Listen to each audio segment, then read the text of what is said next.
You are now rocking with the hottest boxing podcast in the land with your host, Coach Malachi Williams. True.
For the thousands in attendance and the millions watching around the world,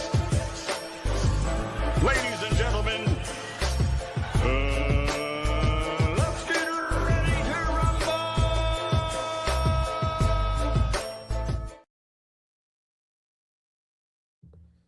Yeah. What's going on, family? It's that boy Coach Malachi in the building, and we're back.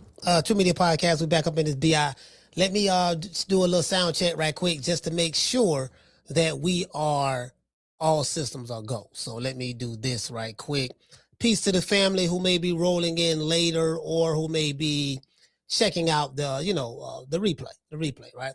I will be dropping a lot more content soon, dropping a lot more content, man.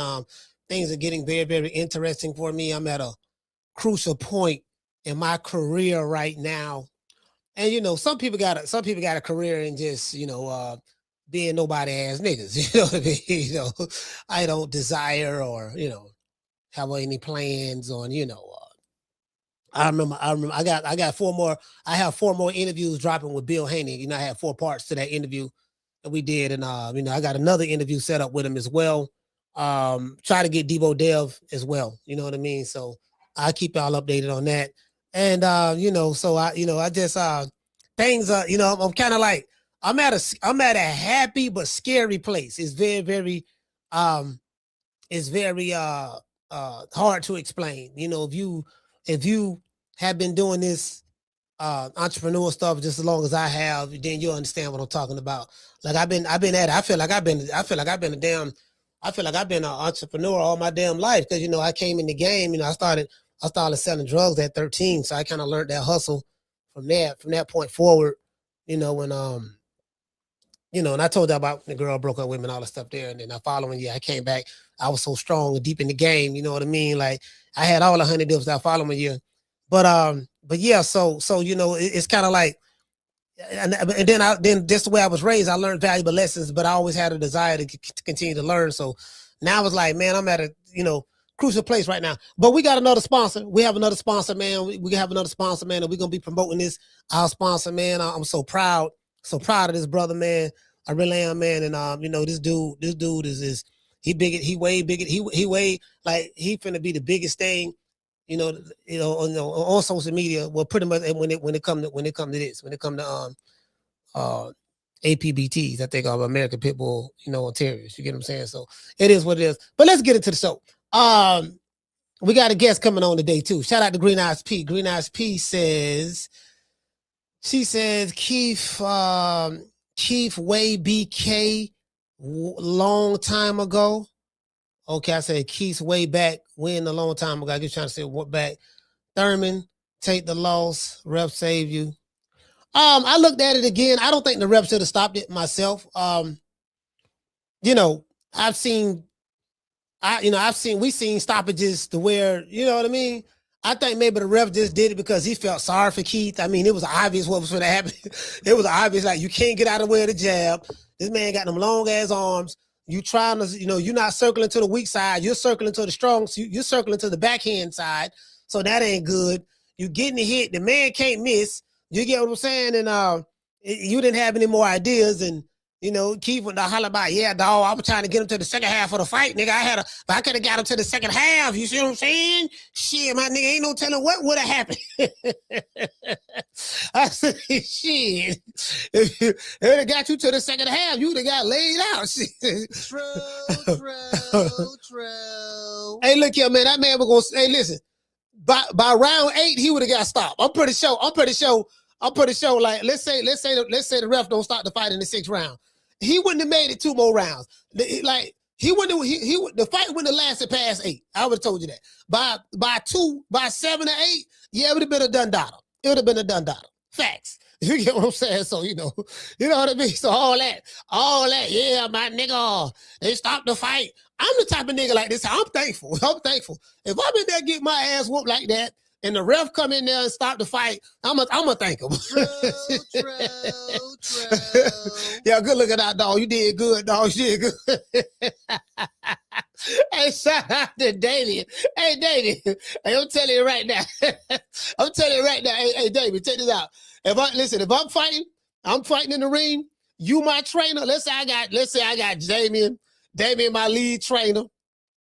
I got who else in the chat? I got Yarmus, my assistant trainer. And I got G5, the cut man. Listen. I'm telling you off the rip, my nigga. If it get too crazy now, don't hesitate to throw that towel in. We've been working on that. We've been working. Like my trainer, all the thing they need to work on is this. Y'all want to know what this is? This ain't the Florida State. This ain't the Florida State chop. And this ain't it. My trainer need to work on it. What this stand for? Throw the goddamn towel in. True. Nigga, throw the towel in. Like, what the fuck gonna be? Yeah, man, old pussy ass ref. He don't stop the fight. Nigga, I was just getting warmed up. He was getting tired of punching me in my face. You see what I'm saying? Man can't be punching me in my face for 12 straight rounds. Eventually, he gonna get tired. And once he get tired of punching me in my face, then I'm gonna go on the offensive and I'm gonna take the fight to him. True. Hey, Mika, man, come on, man. Mika, come on. You get what I'm saying? You get what I'm saying?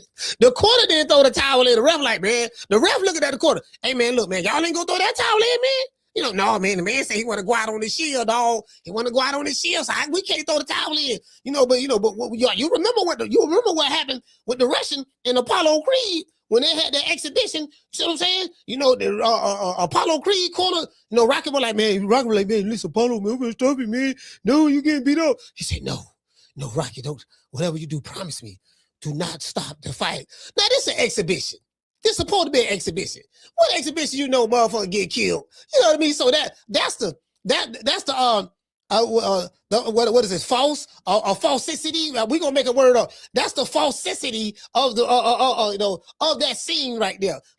Come on, that's like you fighting. That's like Jake Paul fighting Mike Tyson, and Jake Paul get him knocked off. Might knock him off, unalive him in the ring. You know what I mean? That's like Floyd fighting Logan Paul down in Miami, and then he unalive. Come on, fam.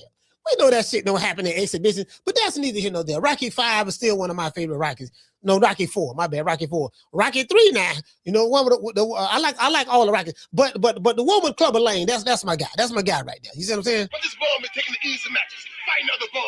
Well, Mr. T played that role there. Mr. T played that role. Clubber Lane, fam. Clubber Lane. He wanted all the smoke. Nigga, he ain't duck no smoke. Y'all hold on.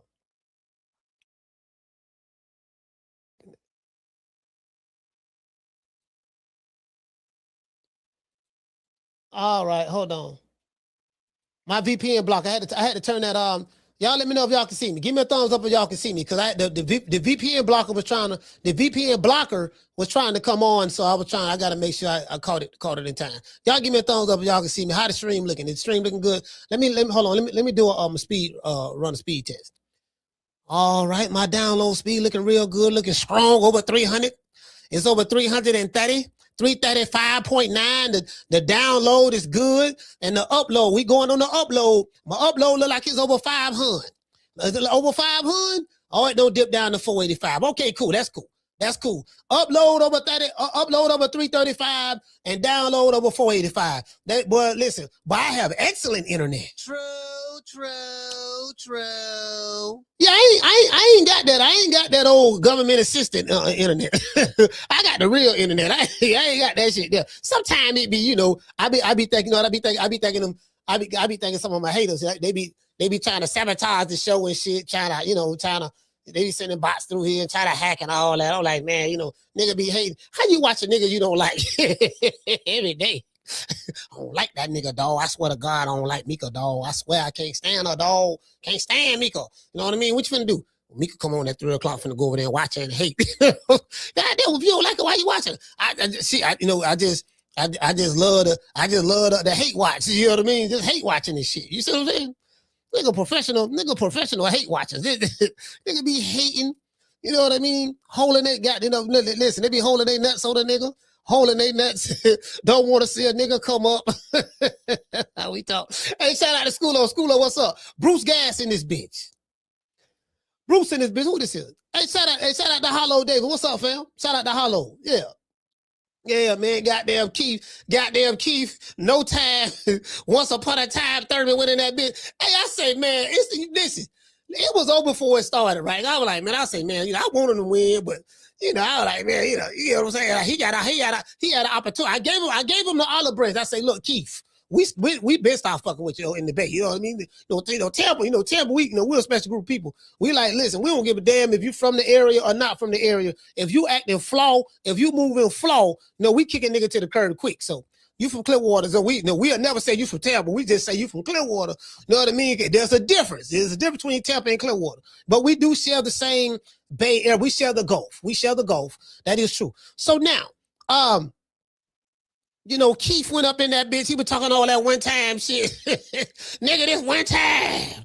Yeah, you better ask somebody about me. Ponytail gone. Keith got a lot of things going on. Before he stepped in the ring. The one thing I noticed, he had a fade. He had a bald fade, right? Nothing wrong with that. I've been rocking ball. I used to rock bald fades for a long time, since 1987. I was rocking bald fade damn near. Shit, I just let my hair grow out probably about 5, 6 years ago, about 5 years ago, something like that. Yeah, I was rocking bald fades all the way up to that point, about 4 years. Yeah, I was rocking bald fades all the way up to about 4 years ago, something like that, right? Something like that. For about 3.5 years, about 3 years ago, right? Anyway, yeah. So keep that the bald fade. Ain't nothing wrong with that. You say, Coach, what's the problem? This is the problem. He had a bald fade in the back. He got a bald fade in the front. True. Their hairline going back further and further. I'm talking about Mama Holyfield levels. I'm talking about Mama Holyfield levels. Let's get to that point. And then you got the fade there. So you just got this little patch of hair up here. Now, the problem with the patch of hair, the man got 2 bald spots. The man got 2 fades and a couple of bald spots up top where he got a little bit of hair right there. I say, yeah, this nigga finna lose. True. Yeah, man. Yeah, I say, yeah, this nigga, ain't nowhere in the hell, shit. And you got that going against you right there. I'm talking about, you get what I'm saying? You got that going against you right there. That's going against you right there. You get what I'm saying? Nigga around this bitch, and he hollering about, he trying to talk his way up on the victory too. Yeah, nigga, this one time. Yeah, I'm the same one time that beat Sean Porter, in 2016. I'm the same one time that beat Danny Garcia. In 2017, became unified champion. I was the flag bearer. I was the face of PBC boxing from the welterweight division. Then I fought I retired, took a layoff, came back out of retirement, fought Manny Pacquiao 2 years after retirement. And I barely lost that fight. Really, I should have won. Even though I got knocked out, but I still should have won that fight. That fight was real close. Then, I took another break. Then I came back. I forgot who it was. You get what I'm saying? Like people, like the PBC did a great job. I take my hat out to Al Heyman, man. Al Heyman, boy, let me tell you something about Al. Al, I gotta thank you. Well, I guess I gotta be like everybody else and Saying Al Heyman. Boy, motherfucker, Al, boy, listen, the smoking mirror campaign that Al did over there at the PBC, boy, is nothing short of a miracle. I really admire Al. Al took mediocre fighters from Golden Boy, because all them niggas over there Golden Boy. He took mediocre fighters from Golden Boy and turned them into stars. Turned them into stars, right? And it really had me thinking, I was like, you know, he made it seem like there was some hell of a niggas over there, right?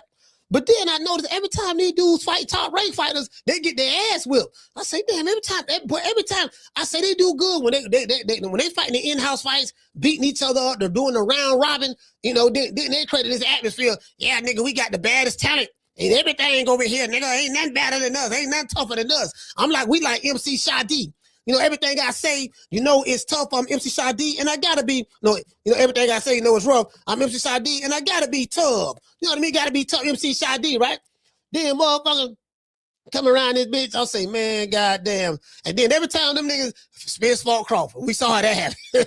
Former top rank fighter. Why the fuck doggone Tyson Fury when he was over there top rank, and he was with Frank Warren, but top rank was handling his promotion in America. You saw how that happened. Wilder shit. I just saw a video on Wilder. Listen, speaking of that, top rank fighters, I don't know what it is about them top rank fighters, but when they fight a PBC fighter, I was talking to Carl Moretti one time, right? Me and Carl Moretti, he was talking to shit. You know, Carl Moretti, executive over there at Top Rank. You know, that's my guy. I first would talk Carl Moretti, right? I said, man, what's the record? You know, I said, man, what's the record of every time a top PBC, top rank fighter, when y'all fight, whenever y'all do cross promotion fights, what record? What's the record y'all have? Like, you know, is it like, is it pretty even? He like, no, man. He we like 24-4 against them, man. Like out of 28 fights, yeah, we don't want 24 of them. Every time, he said, yeah, we take turns whooping their ass over there. I'm like, we see what Zamoon do. We whooped all them niggas over there. True. I said, damn. I said, God damn, you know, I know Crawford whooped quite a few of them niggas over there when he was at 140. You know, hammering Hank London. Shout out to Hank London. He beat the dog Malone. He did Hank London dirty. Jose Bennett beat their ass. One leg, but Jose Bennett beat their ass. Whoop them. Nigga take it. Then he whooped Sean Porter. Whooped Sean Porter right quick. Go ahead and dust him on off. And they was friends. Him and Sean Porter was friends. He said, yeah, friends and no friend, nigga. I'm finna put hands and foots on you. Sean Porter was doing all right till he got after the 6th round. He looked like he started wearing down a little bit. That shit went working. Like all the muscle tactics and knees and elbows and headbutt tactics, that shit went working. Once he did that, you know what I mean? Once he did that, then that was it. You get what I'm saying? So I was kind of like, man, shit. So Keith Thurman come from that era.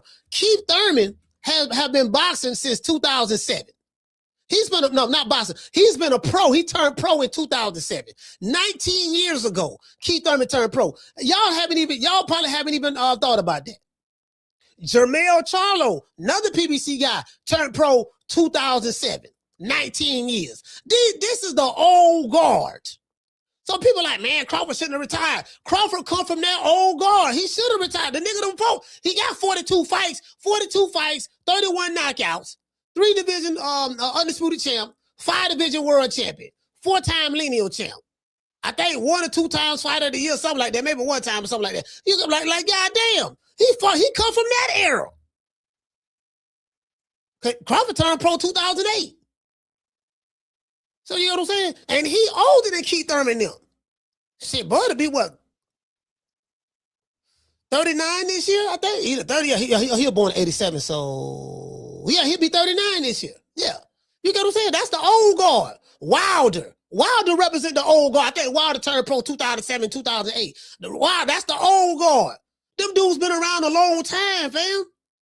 I think this social media era, because you know it went by the time social media caught fire from 2015 on up to now, we looking at it like, oh, they ain't been in the game that long. They only been in the game for like 10 years or whatever. They still got more to give. No, these dudes turned pro back in 2007, 2008, fam. True. Yeah. Anyway. Keith Thurman foolishly blames the referee after being beat from pillar to post by the praying mantis, Sebastian Fundora. I call that motherfucker the praying mantis. That's what I call him. God damn. Y'all ever seen the praying mantis?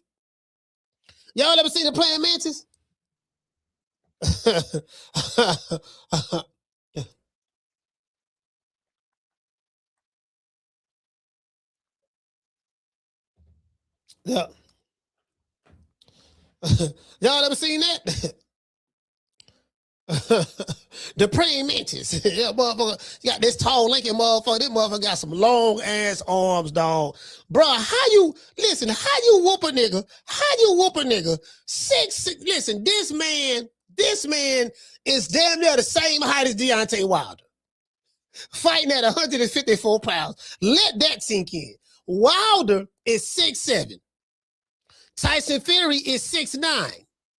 Sebastian Fundora is 6'6". The man got Tommy Hearns. I think Tommy Hearns was like 6 feet tall, if I'm not mistaken. I think the Hitman Hearns was like 6 feet, something like that.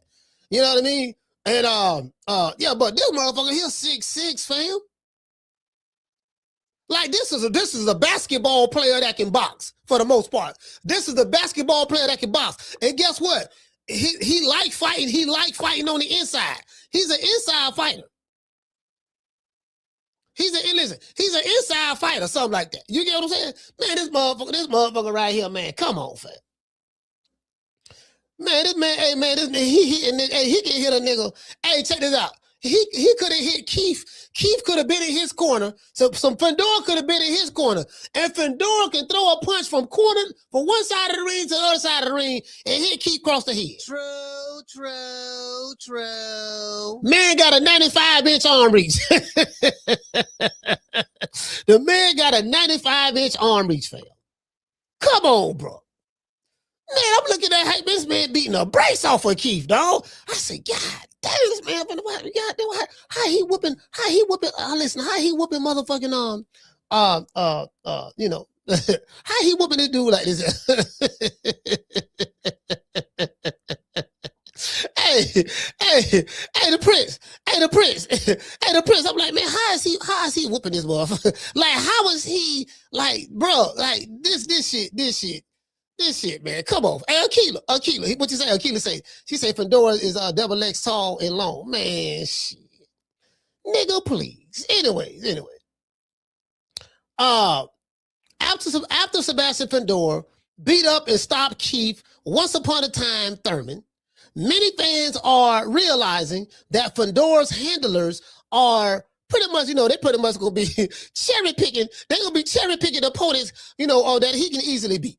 For the most part, if I ain't gonna lie, like it's gonna be. Listen, you gotta be a hell of a nigga to beat Fundora at this point, because let's see. Again, I'm not getting over. I'm not overreacting by the fact that he beat Keith Thurman. I mean, goddamn, Keith Thurman like 5'9". You know what I mean, nigga, you 6'6". So Keith Thurman got I don't even think Keith got a 70-inch arm reach. I think he got like a 60-something inch arm reach. You got a 95-inch arm reach. So listen, you got about a 25-inch arm reach advantage over this motherfucker already. You get what I'm saying? So you taller than him already. You're looking down on him.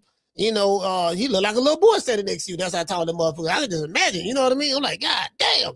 You get what I'm saying? So come on, fam. Hey, listen. When he stepped forward, like he got them long ass legs. So when he stepped forward, he one step, he in the middle of the ring. 2 steps, he on the other side of the ring. He got them long ass legs. So when he stepped to throw that punch, shit. Man, I'm trying to. hey, you get what I'm saying? Hey, I'm like, yeah, man. And then now I'm gonna tell you what's making him so different now. He fights behind the jab. Like I remember, what the dude named who knocked him out? That was a dude who knocked him out. He was beating that dude. And then Buddy caught him with that left hook on it. He caught him with that left hook mid range. He caught him in between punches. Fundora was throwing the punch. And he was throwing his hook at the same time. I think Fundora was throwing the backhand or something. And then Mendoza caught him on the chin, knocked him out. And then after that fight, you saw a difference in Sebastian Fundora. He started using his reach. He started working behind his jab a lot more. And so now that Fundora is totally different than this Fundora. This Fundora right here is totally different than the way he used to fight. Now he really worked behind that jab now. I got this little short ass nigga. Everybody he fight gonna be short. I got this short ass nigga in front of me. Don't gonna keep the jab on. Bam. That's right. Bam. Shut up, nigga. Bam. I told you. Bam. What that shit you were talking about? Now, you said you one time. Yeah, one time this here. Bam. Hit you in the eye one more time. Bam. Matter of fact, we gonna call you. We gonna change your name from one time to one more time. I'm gonna hit your ass in the eye one more time. True. Yeah. Strangeness said, Coach, you tripping. If Keith had 4 more minutes, then perhaps he kind of sort of. Yeah. What up? Yeah, whatever you want to believe, fam. Whatever you want to believe. I'm not, I wouldn't. One thing I don't do. I do not argue with motherfuckers about their opinions, no matter how dumb it is. Shout out to Green Eyes P. Shout out to everybody in the chat. Now, after Sebastian Fundora beat up and stopped Keith once upon a time, Thurman, many fans are realizing that Fundora's handlers are pretty much, listen, the man finna be on an in-house fight diet. That's it. Fundora don't really want no smoke. Don't get it twisted. He don't want no smoke like I would love to see him in the ring with Boots. I would love to see him in the ring with Xander Zayas. I would love to see him in the ring with Vergil Ortiz. Vergil Ortiz got so scared. He sued his promoter to keep from fighting the nigga for the same amount of money that doggone Xander Zayas broke his neck to fight him for. Oh, I'll fight him for that. No problem. Bam. I signed the contract. Let's film it. Here you go. It's here right here. Y'all everybody points. Y'all talking about everybody scared of this nigga. But I ain't scared of him. I'm signing the contract right now. What's happening? Motherfucker with the shit. Before I fight that nigga, I sue. True. Motherfucker, let they fear take over. If you just fight a motherfucker, you might beat him. I don't want to hear that. You know what I mean? Goddamn. I want 20 mil to fight him. I want 10. The manager said he wanted 10. I want 10 to fight him. Like, come on, fam. 10 for what? You ain't no $10 million fighter, and neither is he. Like, goddamn. You get what I'm saying? So, anyway. Well, listen, now, this is what I say about him. The boy's gonna be cherry picking all in-house PBC fights, while openly ducking fighters like Xander Zayas. Matter of fact, that's how he lost the doggone WBO belt. He didn't want to fight his WBO mentor, Xander Zayas. Xander was like, "What's happening? I'm the Mendo. What's up? I want that belt. What's happening?" That's how Xander got the belt. He dropped. I think he dropped it. He either dropped it or got stripped of it or something. And he didn't want to fight Xander. I think so. Now I didn't. Now somebody told me that he said that the Fundora said that he wants Xander to come in at a catchweight or some shit, or a rehydration clause. nigga, you 7 feet, 95-inch arm reach. How about you want a rehydration clause for a nigga that's shorter than you? True. Man, come on, fam. The prince say so. That fight is happening with Boots and Xander. I can't say it's happening. I can say that both men signed contracts, and they announced that. I think Xander announced that. Yeah, that's who he fighting. They're supposed to be fighting June 27th. Now, will they physically actually get in the ring? Will somebody get hurt and the fight get canceled? Anything can happen between now and then. So, in today's boxing, I can never say what's really happening or what's not happening. I can't really say. I can't really say until I see a motherfucker actually in the ring, because in today's boxing, anything can happen. I'm like, man, I can't, I can't be getting the Holy Ghost. I don't get the Holy Ghost about so-called boxing news. I don't get the Holy Ghost no more, because anything can happen. Anything. Nigga be getting excited. You thinking some shit finna happen and all that shit there, you know what I mean? So, they signed contracts. Put it this way, they signed contracts and they got a date and the fight's supposed to happen. Now, will we actually physically see both men in the ring fighting each other? We'll find out when that day comes. True. Yeah, I do that. You see what I'm saying? So it is what it is. Now, while openly ducking fights like fighters like Xander Zayas, Vergil Ortiz, and Jaron Boots Ennis, Sebastian Fundora's promoters, can't forget about Crawford. Cannot forget about him. Lord have mercy, boy. That's who Crawford fought. You know what I mean? At 154. But they told Crawford, he don't sell no tickets. you really ain't no big enough star, some shit. Then he went to holler about when his nose is broke, we can't defend it. Our nose broke, so we gotta wait till some time go by.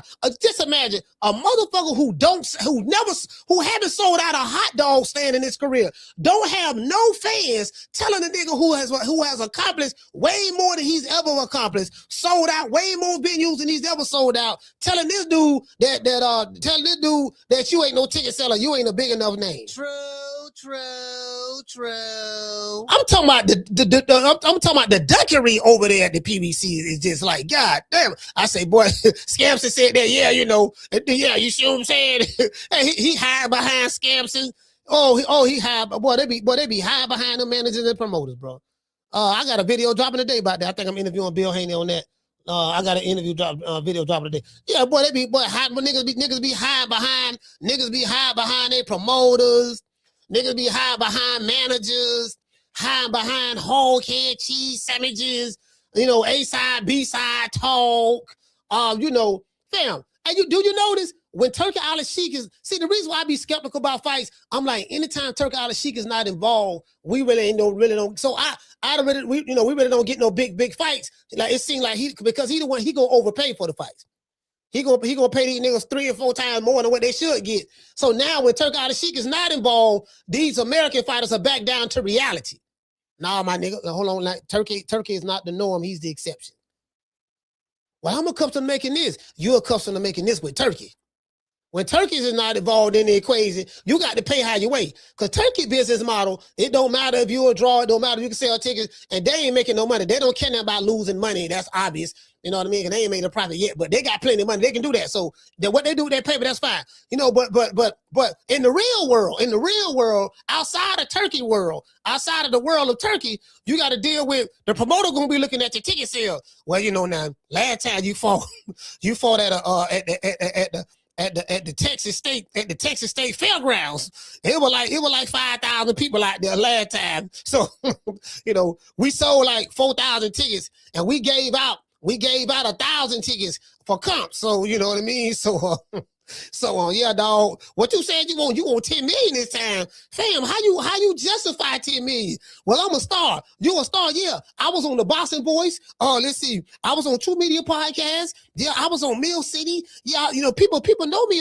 they know me on Twitter. They know me on Instagram and Boston. Yeah, man. You know, I deserve 10. True. Yeah. Yeah, these niggas be talking about they want 10 because Nessa Gibbs interviewed them. Yeah, man, Sean Zartel them be talking about me on their channel. Sean Porter said something about me too. You see what I'm saying? You know, like, man, nigga, you don't get your ass up out of here. Hey, shout out to Lou. Lou, what's going on, fam? Shout out to Lou. Anyways,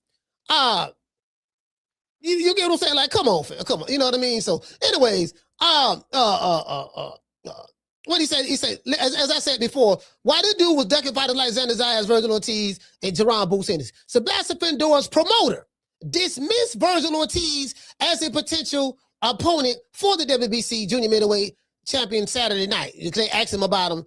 And this, you know, I saw the video on that, and then they got it posted on our Ring Magazine website as well. Vergil is engaged in an ongoing legal battle with Oscar De La Hoya. Those are the facts. The only thing Vergil gonna be fighting is the courtroom. Oscar in the courtroom right now. You get what I'm saying? Like he like that's it. You know what I mean? He sued. But listen, that's a whole other story right there. He ain't sued to get out of his contract when he fought Mighty Mo Hooker. He ain't sued to get out of his contract when he fought Erickson Lubin. He ain't sued for none of them there, right? You know what I mean? So you got experience beating washed up black fighters, but as soon as you get a chance to get a black fighter, you know, that's in this prime. He ain't fought nobody neither, but he in this prime, and you getting, you know, you young, he young, you got an opportunity to fight him. He athletic and all that stuff there. You want to sue? True. That's my whole thing with Vergil Ortiz. I question the timing of the lawsuit. My nigga, you ain't sued now another time. Not now another time. You ain't sued. But goddamn it, as soon as it come down to fight a nigga from Philly, now all of a sudden, oh, I want more money. Oh, Oscar, I don't love you anymore. Rick Meridian told me that I can get another 9 mil on top of the 3 that you offering me. Like, where you gonna get 9 at? Where you gonna get the other 9 at? Yeah, man, you cursed out Turki Al Sheikh, dog. We could have got that money from the Sheikh. The Sheikh, we could look, man, look, fam, look. My nigga, this contract you got. Now I know he going to arbitration and shit. So we'll see how that work out. I don't know. I really don't know how the arbitration shit gonna work out. I really don't. You know what I mean? So I mean, From what I noticed from the arbitrations, they pretty much stick to what the contract say. Well, if you sign the contract and you agree to these terms, like, same thing with the Tyson Fury, Deontay Wilder. Fury tried to skip out on fighting Wilder the third time, you know what I mean, and try to fight Anthony Joshua. And Wilder was like, nah, dog, no. He took him to court, and then the judge just pretty much ruled in Wilder's favor because he had a legal claim because of a binding contract that had Tyson Fury's signature on it. So I'm anxious to see how Vergil Ortiz gonna get around that. That's all I'm saying. I'm anxious to see that. How you gonna get around that shit in Vegas? So anyways. Yeah. So Vergil Ortiz is he's in the quagmire right now. I seriously doubt that. You get what I'm saying? I seriously doubt that at all. You know what I mean? About Fundora. Fundora claims that he want to fight all the other champions in the division. I seriously doubt that. We can look forward to seeing Fundora in the ring against Jermell Charlo later on this year. True. This is the PBC way. If Fundora really wants to smoke, he could easily fight on the Riyadh season card with Vergil Ortiz. But we know that won't happen. Now, Fundora could have fought fellow Florida native Xander Zayas. Fundora don't claim Florida no more, so we don't claim him neither. Fuck him. Y'all, he in California, some goddamn well, y'all can have that tall and lanky motherfucker. You see what I'm saying? Xander Zayas, I think Xander Zayas from Davie, Florida, if I'm not mistaken. He from Davie, Florida. But he ducked him. That's how he lost his belt. Hopefully, Fundora will fight the winner or the loser of the Zayas versus Ennis fight. You know what I mean? Be on the lookout for Fundora versus Charlo. As I said before, that fight should be mentioned. But I'm telling you, bro, this is the old PBC playbook. Because Jermell Charlo looking for a fight. Now the money though got low. He broke. He shoot. Now he ain't broke, but he shoot better than the broke dick dog. Ain't no cash flow coming in, dude. If boxing is your primary source of income and you haven't fought since 2023, you know what I mean? So again, you get what I'm saying, my nigga, you got to do something. You got to do something. And Al gonna be like, hey, look here, baby boy, check this out. I'm gonna tell you like I told Keith. Keith been gone a little bit. Now I throw him a pork chop bone. I sent him in Australia. He fought a dude named Brock Jarvis, got his beak wet a little bit, built his confidence up. I throw him a pork chop bone, right? And then I told him, look here, baby boy, now you looking for another payday now. The easy road, the easy streak, them easy streak days over with. What we got to do, baby boy, look, you got to get in there with that tall, lanky motherfucker. You know what I mean? So, sell a fight. We gonna put it on pay-per-view. That shit went quadruple wood. True. that shit went quadruple wood. That shit went quadruple wood. Then out there went wood. He said, now I won't tell Jermell Charlo the same thing. Hey, look here, baby boy, check this out. Now you know what? You ain't nobody beat you. You ain't lose your belts at 154, in the ring.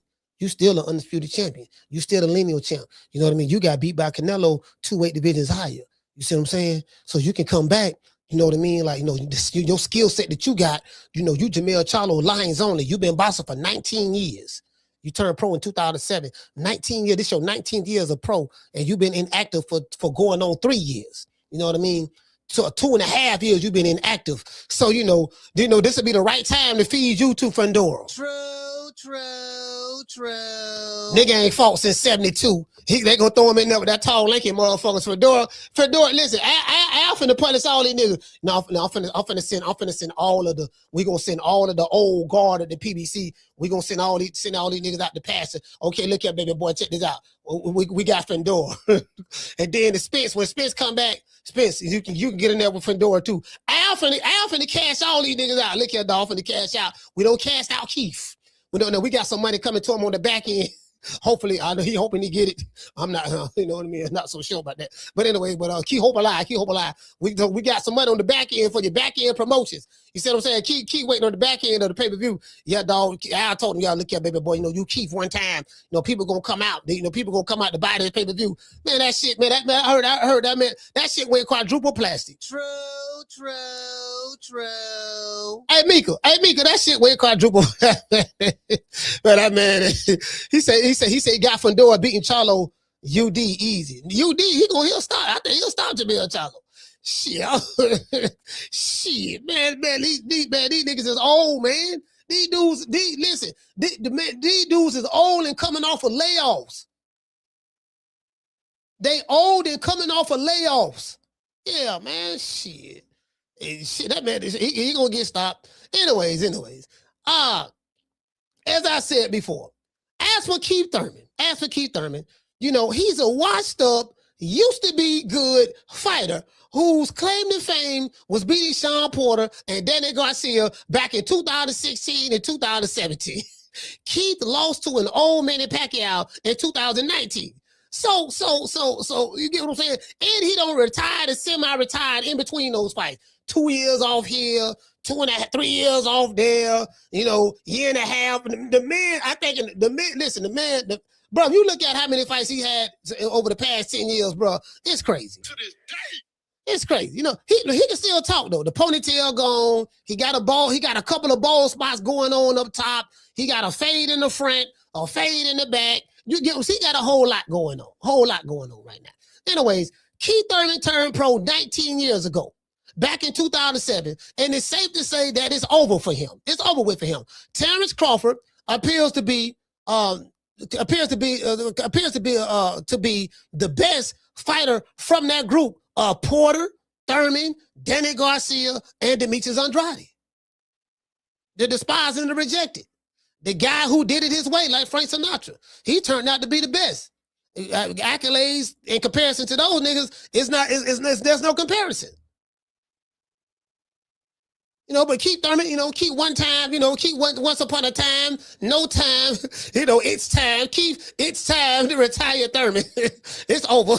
You get what I'm saying? Keith got a couple of fades. Man, I'm like, man, god damn, Keith. He don't even look like the same Keith Thurman, bro. It don't look like the same Keith from back in the day. Shout out to Summer in November. You see what I'm saying? It just don't. With Keith Thurman, you know, question I got for everybody in the chat. Where does Keith Thurman go from here? You know, today's show, let's go to our sponsor. We got quite a few sponsors now. You know what I mean? Today's show is sponsored by Foster's Barbershop. If you're in the city of Tampa, download the app Booksy. That's BOOKSY. Foster's Barbershop is located at 1923 West Main Street, West Tampa, Florida, 33607. Let them know that Coach Malachi sent you, and you will receive a 10% discount. Also, let's give a shout out to our other sponsor. We got another sponsor, y'all. Shout out to my main man. This young brother right here, I'm so proud of this brother. I really am. I'm so proud of this brother. You get what I'm saying? Because, you know, we always hear on the news about, you know, young folk that look like me, they criminals, a lot of crime, this and that, yada, yada, yada, yada. But then you don't talk about the ones who doing good, who really doing it the right way, you know, working hard, got their own business and really getting it in. And you know what I mean? They don't talk about that. There's a lot of that going on, but the news don't focus on that. So I'm gonna focus on it over here. We have a new sponsor. Our other sponsor is right here. Matter of fact, this is Brick House Performance Dogs. This is on Casino Light Prez. Casino Light Prez has a business. You know, he's American Pit Bull Terriers. He has a company called Brick House Performance Dogs. American Pit Bull Terriers. You know, pretty much they breed with quality, structure, and purpose. You know, Brick House Performance Dogs, they are committed. Their slogan is they are committed to breeding American Pit Bull Terriers with strong bloodlines, sound structure, and a professional breeding program that's serious. You can go right here. If you're interested in these dogs, you can go right here, sign up on the list. I'm going to drop the link right here. Put your name on the waiting list. You get what I'm saying? They got male dogs. What else we got? We got females over here. You see what I'm saying? Oh, got to go over here. These the males right here. He got a dog that he breed with called Nello. That's his dog right here, Nello. And then he got on Waka Flocka. Yeah, he got some hell of a name. And another thing too, y'all. I'm gonna drop the link in the chat. I built this website. I don't know if you guys know I do build websites. You know, I also do AI concierge on chatbots. So also put the chatbots on there as well, build websites. And, you know, this is more in the line of what I do. This is why I laugh, you know, I laugh at these niggas because I'm like, fam, like y'all, like you gotta, like even a mouse have more than one hole to run out of, right? So, but y'all listen, y'all go check my man out, man. Y'all go check him out. Brick House Performance Dogs. I'm gonna drop the link right here. He is our sponsor as well. That's our new sponsor. Shout out to Casino Light Prez. And also let's give a shout out to our sponsor, IT bail bonds. Sitting in kind of jail right now for child support, driving on a suspended license, or a missed court date, don't even trip. I made one phone call to IT bail bonds, and they had me out the same day. No judgment, no games, just real people who move fast. If you or a loved one is locked up in the city of Tampa, call IT bail bonds at 813-231-2663. IT bail bonds is located at 6201 East Hillsborough Avenue, Tampa, Florida, 33610. IT bail bonds. When freedom is on the line, call IT. So I told y'all like this here. It's like this here, right? The shit is funny to me because, and you know, I have a slogan that I go by. I say, fam, I'm on the highway and there's no traffic. We not in the same lane. We ain't in the same city. We not even on the same highway. Do you get what I'm saying? Like, I'm on the highways and there's no traffic. You can't stop nothing because you're not even on the same highway as me. You don't know what I know. I know how to do what I do. So you can't block my blessings because you don't know how to block the blessing. It's out of your arm, it's out of your reach. It's not within the realm of YouTube or even boxing. It's outside the realms of that. You know what I mean? So, you know, it is what it is. To this day. Yeah, but anyways, shout out to everybody in the chat, man. Y'all know what time it is. I want to dedicate this show. I want to dedicate this show right here, man, to the hood. I want to thank the whole hood who came out here. I love y'all. I did this for the hood. Y'all know I beat that boy. Shit, oh, man, I'm booked. Man, I am so booked right now. Oh, I'm so booked.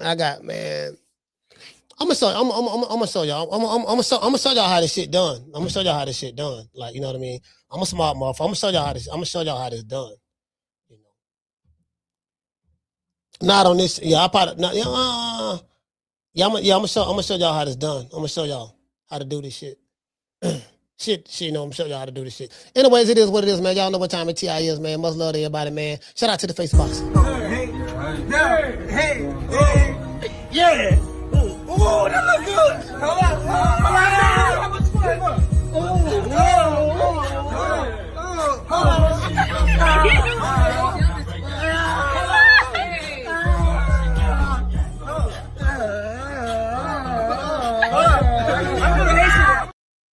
Yeah, I'm sitting there like, man, why Keith sitting there acting like that, man? Like Keith, man, I mean, you know, again, the referee did start the fight too early. Cause I've seen fights like, you know, motherfucker get dropped 3-4 times and still allowed to fight after that. The referee did jump the gun. I think he did jump the gun on it. But however, it happens. It do happen. You know, it happens. You know, the referee did what he felt like he had to do at the time. I don't think no one is complaining, saying that, yeah, man, Keith was winning the fight. It ain't like it was an Ismael Barroso versus Rolly Romero type situation. It was nothing like that. You know, like at that time, Rolly was throwing a flurry of punches at Ismael Barroso and was missing. I think he hit him like one time in the corner. And then Tony Weeks jumped in there, stopped it, waved it off. So, you know, there wasn't no situation like that. You know, and Grandpa had no drop Rolly, taking a crime to him. Rolly had no drop them one time, Flash knocked down, he got up. You see what I'm saying? And he would have taken the crime to Rolly. You get what I'm saying? Like, Grandpa was putting hands and flicks on Big Rolo. Tony Weeks had no came through the back door. I saw a nigga, I knew what time it was. I saw a nigga in the audience doing baseball signs. He wiggling his ear and act like he was knocking dandruff off his shoulder. I said, yeah, he thought they giving Tony Weeks a signal. Tony Weeks jumped in there and saved him. He jumped in there and gave Rolo the belt. So it wasn't a situation like that. Like he was running, he was trying to get up out of there. He was getting hit, nigga was getting knocked for pillar to pole. That man was hit, Keith Thurman had knots all on top of his head. I said, God damn, God damn, this tall, lanky motherfucker here, boy. This man, bro, let me tell you something.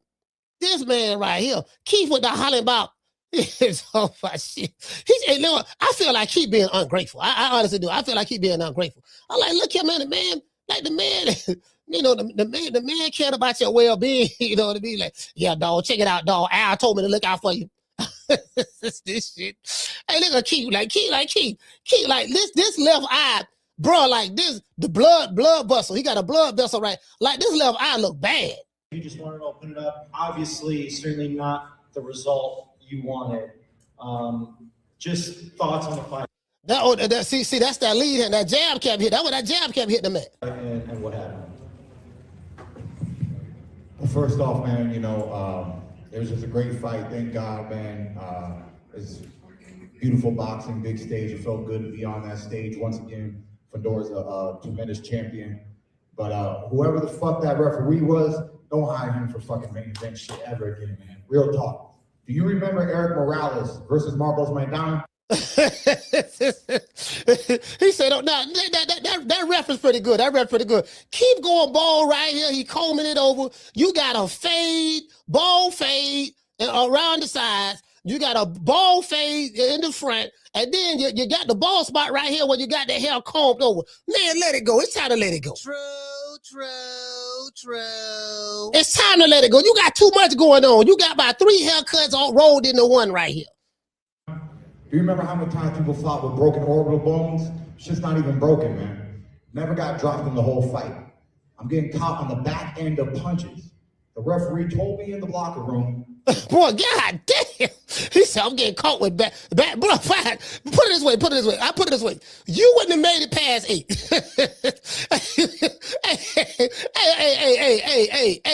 Hey, Sal T. Listen. The ref shouldn't have started the fight. But let's be honest. He wasn't going to make it past 8. That was the 6th round. You knew what was coming in the 7th round. There's a good chance that he probably going to get stopped in the 7th round. The damn good chance. If that ref don't jump in and stop it right there, he might have would have got stopped in the 6th. So that's why I say the ref should have just let him fight. Let me tell you something. I'm the type of, if I was a ref, I'm the type of ref like this here. If I know I got one of these old tough ass niggas in front of me, yeah, dog, my nigga, let me go out on my shield, my nigga. Oh, nigga, I'm sorry, big nuts. I don't care what's going on. I'm telling you, dog, don't throw the towel in. And the referee, you better not stop the fight, no matter what happened. As long as it's still seconds on the clock, I still got a shot to win. I'm like, okay, cool. True. I'm like, okay, cool. The motherfucker, hey, listen, motherfucker gonna be dead fucking with me. I'm just, I ain't trying to be funny and RIP to any fighter who may have lost their life in the ring. But I'm just saying, if you're one of them dudes who you are pain free, I'm like, man, this man beating the brakes off you, dog. You landed 1 punch this round. He landed 75 punches. This man hit you 75 times on the left side of your eye. Your eye closed. You looking purple right here. You looking burgundy right here. You looking black right here. This eye pretty much gonna be closed. It's over with. And then this eye closed, and so you can really hardly see. You get what I'm saying? Bro, you look at what you 37, boy, you looking old right now, but them legs ain't looking the same. This man got a 95-inch arm reach. He got a 25-inch arm reach advantage over you. He ain't missing nothing. Every jab he throw, he landing. Every backhand he throw, he landing. Man, come on. True. Yeah, so ain't nobody gonna be protesting for Keith. Like, yeah, man, we gotta get rid of the ref because the ref shouldn't have stopped. No. The ref shouldn't have stopped the fight. However, I ain't mad. We know what the end result was gonna be. We know what it was gonna be. Shit, that nigga, you finna get stopped. You probably would have got stopped that round or the next round. That fight wasn't gonna see 8.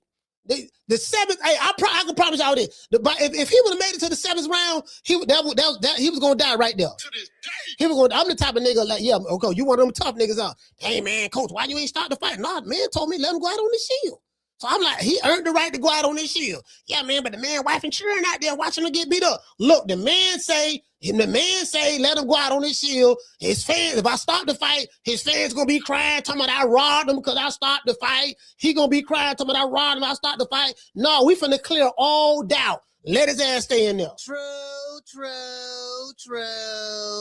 Yeah. Listen, all you got to do, listen, if I'm ever refereeing a fight, and it's one of them old tough ass niggas, yeah, my nigga, let me go out of my shield. I promise you, if your corner don't throw that towel in, I'm gonna let your ass, I'm gonna let you figure it out. To this day. Damn sure will. I'm gonna let you figure it out then. Yeah, dog, you know what I mean? Hey man, you all right?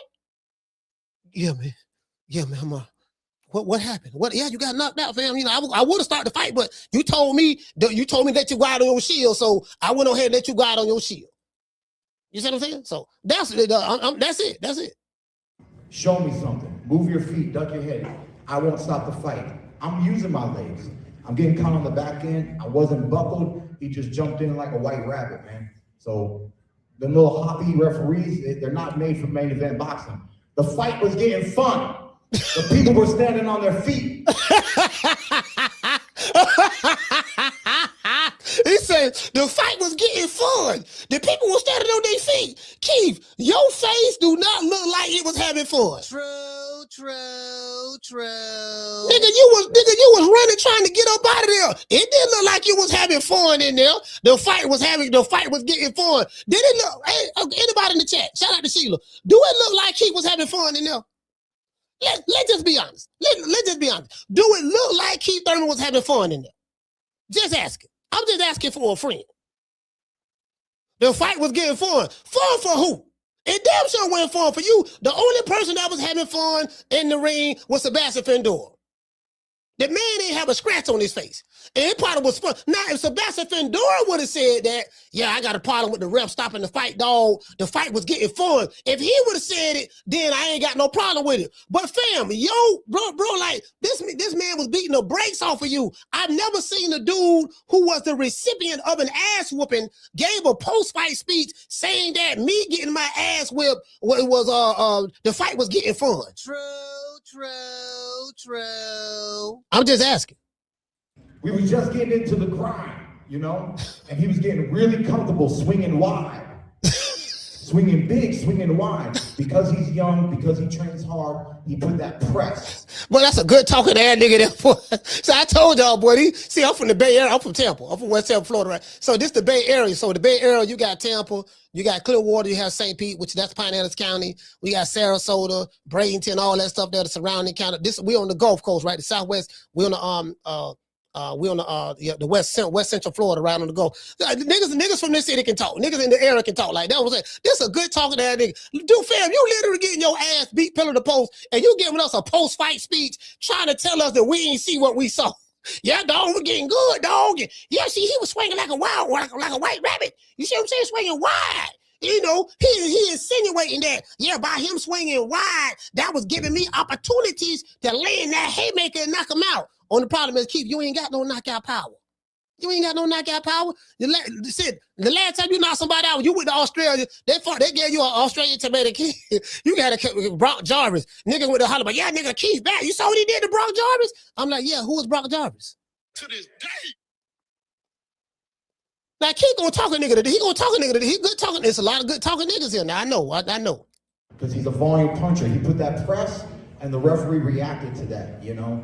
So, Fundora's preparation, his fight style, it all ended up planning out for him. But as an OG, man, 4 more minutes, it would have been a lot of fun, I promise you. 4 more minutes, and he could have made a mistake right in front of me, man. I was waiting for it.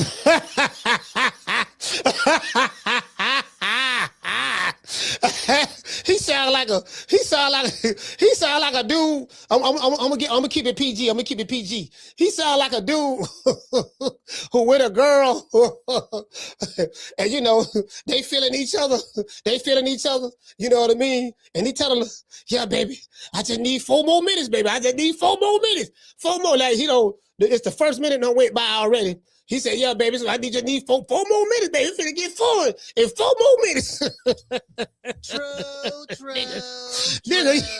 That shit.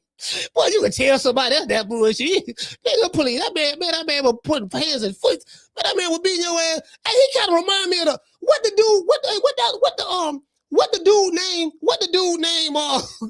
dude name from on Street Fighter. The dude that's supposed to be from India, the bald head dude that got them long ass arms. What his name called? Sagat. Hey Mason, what the dude name called? Sagat.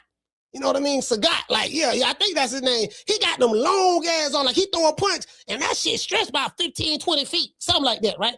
Man, nigga holler about he just needed 4 more minutes. Man, hey, what the dude name? They say Dollarism. What the name? Oh yeah, what the name? Dazum. I don't know how to spell it. I don't know how to spell that. What's that?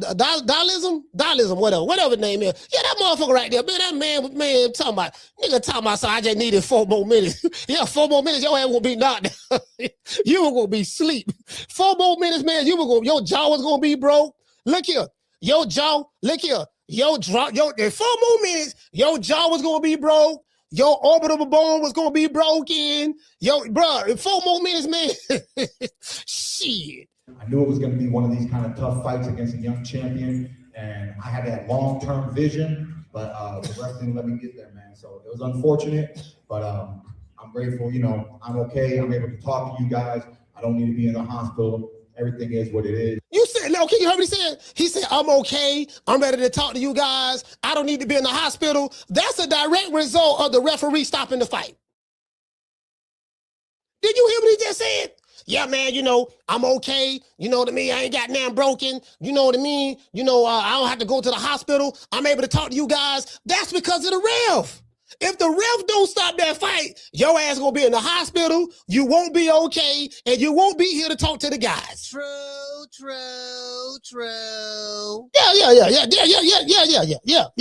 Yeah. That's why I got mad at Wilder. Wilder fired Mark Breland.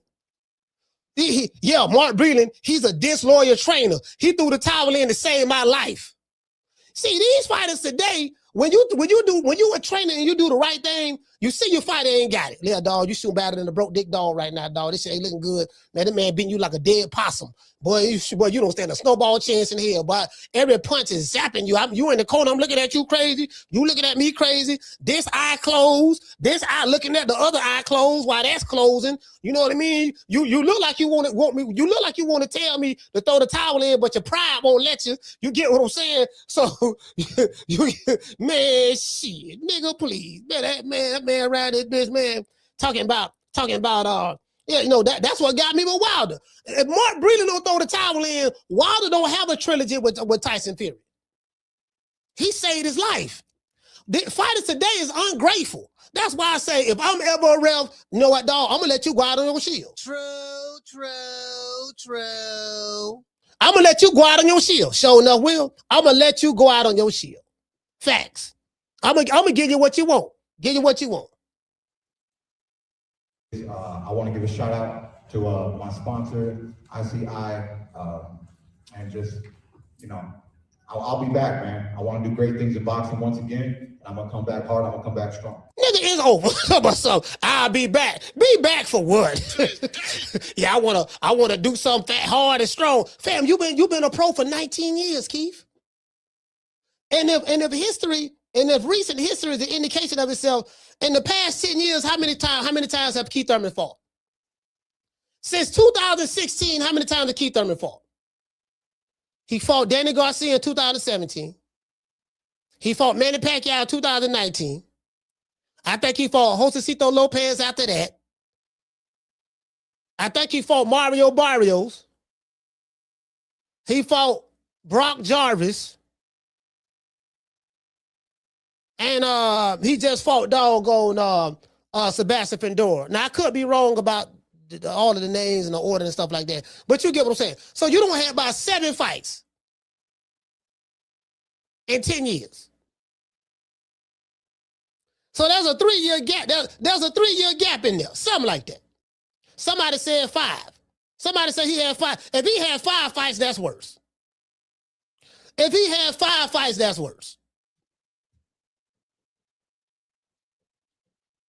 If he had 5 fights, that's even worse. You get what I'm saying? Nigga holler about he just needed one more round. Yeah, I know. I know. He just needed, you know, all I need is one more chance to show you my love. Y'all don't know nothing about Michael Sterling. He made a song called One More Chance. Oh, you know what I mean? All I need is one more chance. I give you my best rev. If you do this for me, oh my darling. You know, nigga sitting there singing these motherfucking sad songs and shit. Man, that man for to knock your ass out. True. Man for to slide. That man was for to slide your ass. That referee though. Now the referee should have let him get slid though. He should have let him get slid.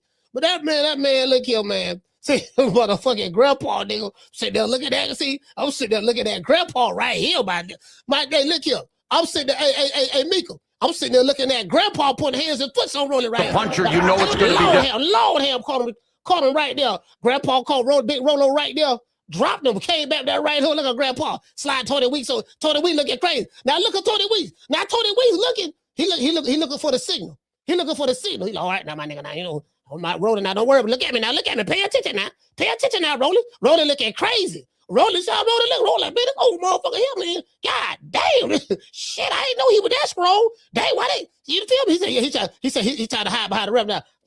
Grandpa, like, nigga, what's happening? I told your coochie ass what's up. You thought this shit was sweet. Hollering about I was an extra on the money and all that shit there. You thought it was sweet because they got me out the old folks home. Oh, Lord have mercy. They got me out the old folks home over there. What, he from Argentina? I think he's from Argentina. Or Venezuela, one of them. Yeah, they got me out the old folks home. You thought this shit was sweet, my nigga. Grandpa had to put them. Grandpa was breaking toenails off and motherfucker. He was breaking toenails off and rolling Romero ass. Like, for real though. Nigga. God damn, Al, man. Shit, I ain't know, man. I ain't know, man. Grandpa fought like that, man. God damn, why y'all ain't tell me, man? Shit, man, shit. Hey, man. I don't know what's up, man. Hey, I got a guest getting ready to come on. Hold on, man. Let me matter of fact, I gotta turn the fan on. We gonna do a little shot, Snow Bunny Love, and we gonna get right back to these messages. See your eyes shine, she's my Snow Bunny, please. In the winter light, so she's my sweet dove free. Talk to my nose, this lover's got it so raw. Make you move, stepping out of control. It's me against the light, Snow Bunny. Moving on the bar, everything's alright. Got that smooth, so feel. No, that's better than the law. With my Snow Bunny love, we're party about the night. See your eyes shine, she's my Snow Bunny, please. In the winter light, so she's my sweet dove free. Talk to my nose, this lover's got it so raw. Make you move, stepping out of control. It's me against the light, Snow Bunny. Moving on the bar, everything's alright. Got that smooth, so feel. No, that's better than the law. With my Snow Bunny love, we're party about the night. See your eyes shine, she's my Snow Bunny, please. In the winter light, so she's my sweet dove free. Talk to my nose, this lover's got it so raw. Make you move, stepping out of control. It's me against the light, Snow Bunny. Moving on the bar, everything's alright. Got that smooth, so feel. No, that's better than the law. With my Snow Bunny love, we're party about the night. See your eyes shine, she's my Snow Bunny, please. In the winter light, so she's my sweet dove free. Talk to my nose, this lover's got it so raw. Make you move, stepping out of control. It's me against the light, Snow Bunny. Moving on the bar, everything's alright. Got that smooth, so feel. No, that's better than the law. With my Snow Bunny love, we're party about the night. Number one song in the hood, man. Snow Bunny Love, man. I'm trying to tell you, the most requested song in the hood, Snow Bunny Love. We keep it cracking over here. This kind of like the anthem. It's kind of like the anthem over here at TMP. You see what I'm saying? The Snow Bunny Love. Yes, nigga, that ain't hot. Hey, it's a nigga mad right now playing this song. Yeah, that nigga coon, dog. That nigga playing Snow Bunny Love while he have a snow bunny at the house. True. Boy, these shea butter laptop revolutionaries, boy. You know, they pro-black online, but in real life, they booed up. Showing up feel shit. Don't let these niggas fool you now. Do not let them fool you. I'm trying to tell you now. Do not let them fool you.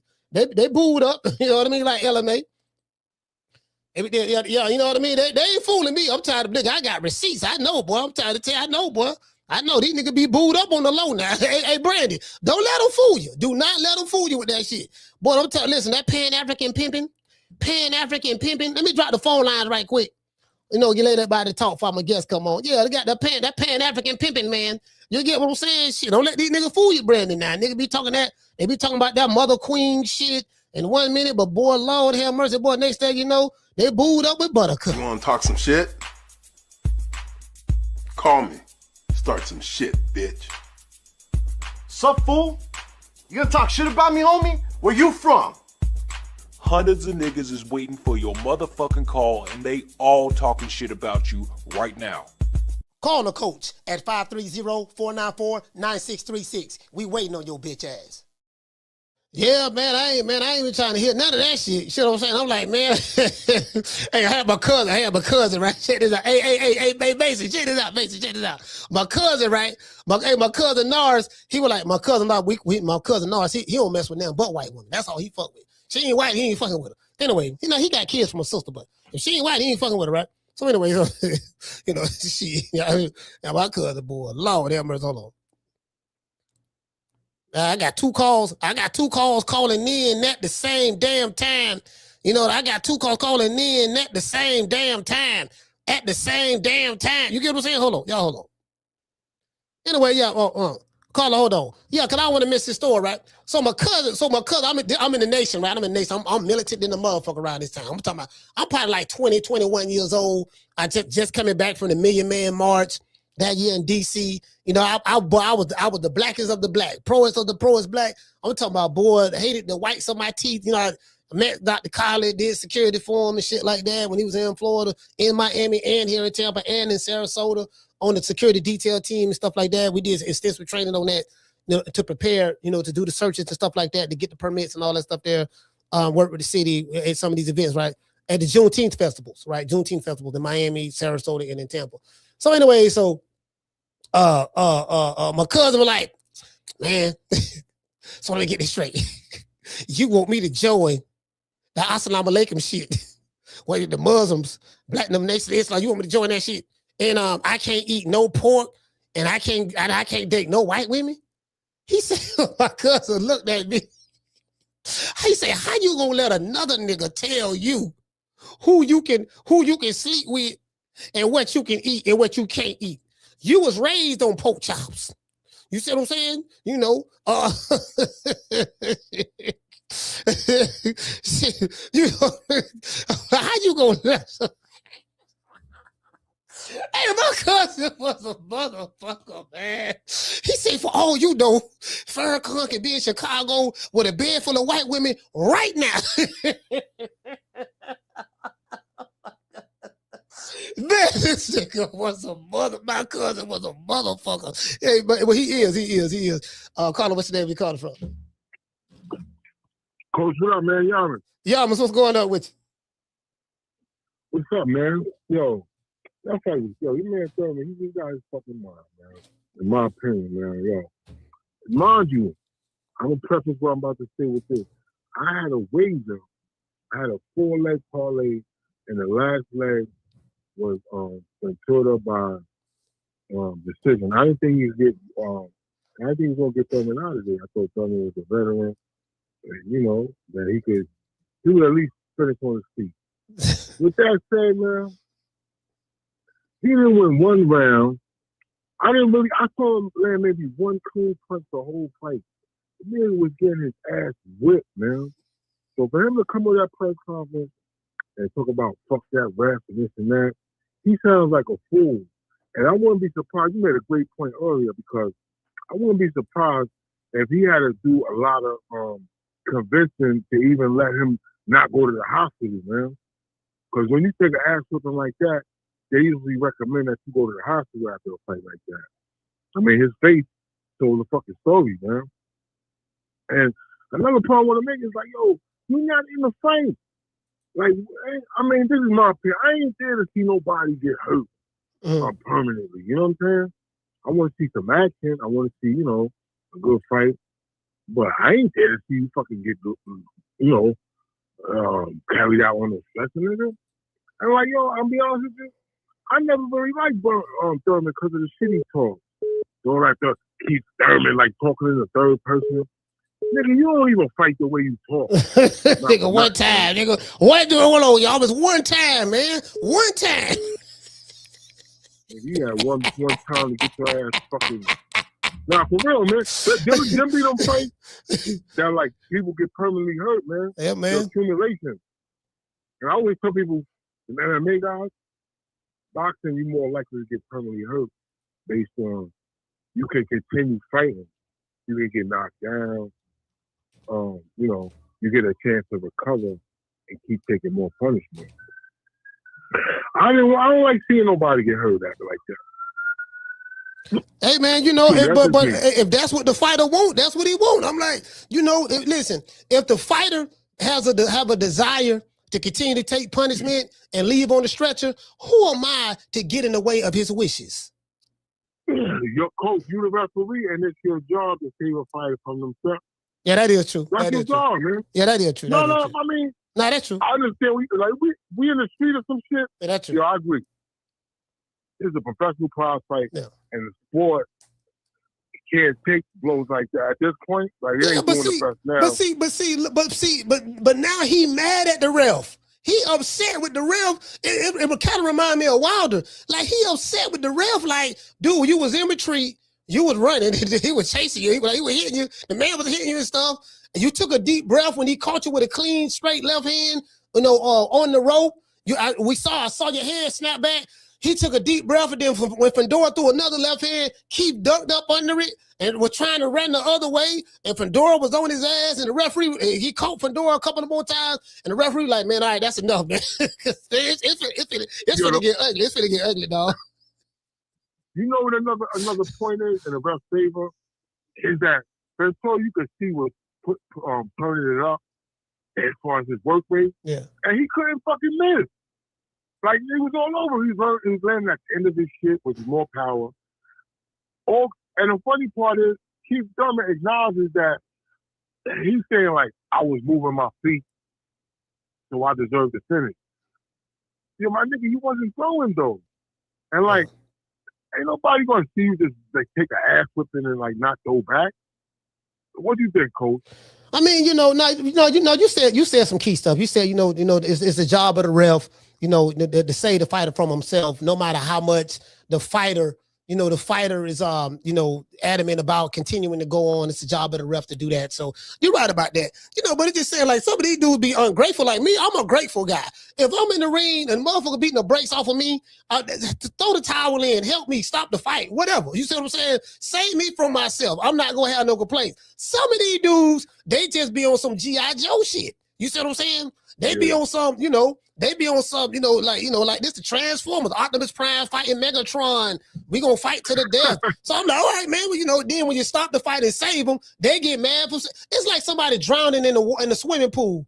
You jump in there to save them, and then when you get them out the water, they mad, man. Why you jumping in there and save me? It was just getting good. Yeah, I was drowning, but it was just getting good. I was either gonna sink or swim right there. I think I would have learned how to swim right there and not drown. And he get mad at you from jumping in there and saving him from drowning. Yeah, but nigga, you be at his funeral and his whole family wanting to kill your ass. Yeah, now you're right. Sometimes you gotta be smarter than these niggas. Yo, because I'm end on this, man. Some of these guys that make it to this level he's made it, world champion, multiple weight classes, made it to greatness. You got to be kind of delusional to get to this point, man. Now, you got to have a belief in yourself that's like maybe the average person ain't going to be able to understand.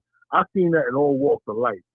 Like, I always tell, like, young people, if people believe, if you share your dream with somebody and they don't say you crazy, you need to dream higher, man. Like, you know what I'm saying? I'm going to end on that, man.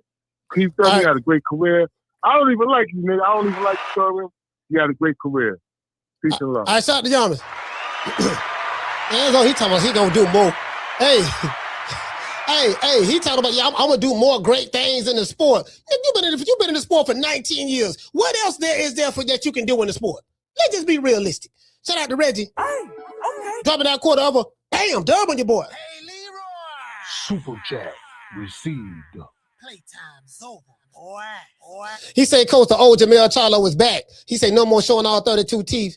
Charlo no more. Nah, what you mean? He the old is back. I saw a video of him. The nigga looked like he was drunk.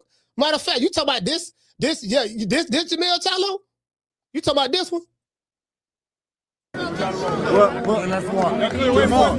What happens when Devin fights Rolly? I don't know, dog.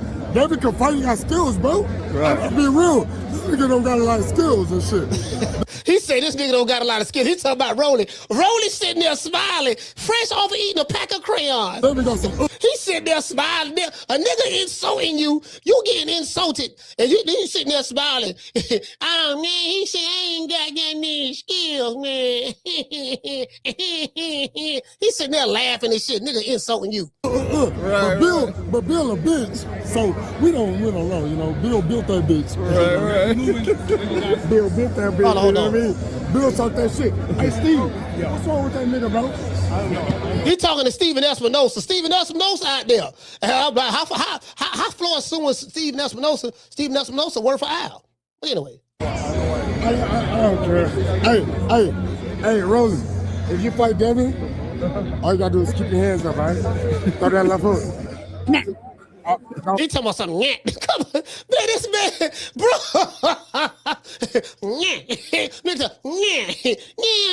trying to tell y'all, man. You see what I'm saying? I'm gonna hit Devin Haney with the yak, man. Man, Devin Haney gonna beat the big. If that fight happen, man, Devin gonna beat the brakes off of Rolly Romero. Hey, don't do that noise. If you do that, hey, you come to camp in Texas, I got you, bro. I train you. I help you. Is the noise a bad thing? Is the noise a bad thing? Is that noise? I like that. I stop you. Stop doing that. Stop doing that. I stop you. You can't fuck. He say stop. He say stop doing that. Stop doing that.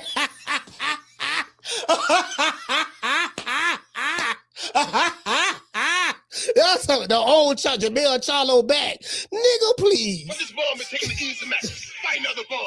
He said, man, the old Jermell Charlo back. Nigga, please. Yeah. All right. Carter, what's your name? Where you calling from? What up, Coach? This is Roach from Houston. Man, Roach, talk to me. Yeah, you can hear me good. I got headphones on. So Yeah, I can hear you.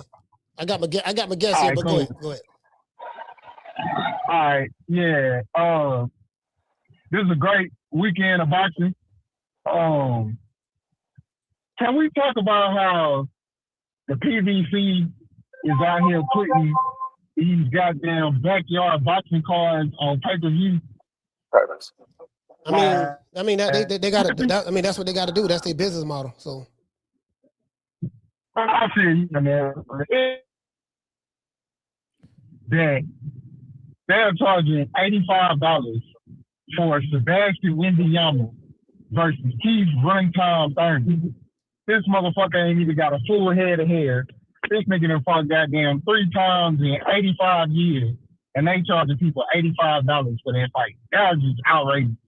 But I do understand what you're saying, especially, you know, with the business of boxing. That's their business model. That's what they got to do, you know, because Al Haymon, they robbed them and ran off and can't nobody find them. So they got to find the money somewhere.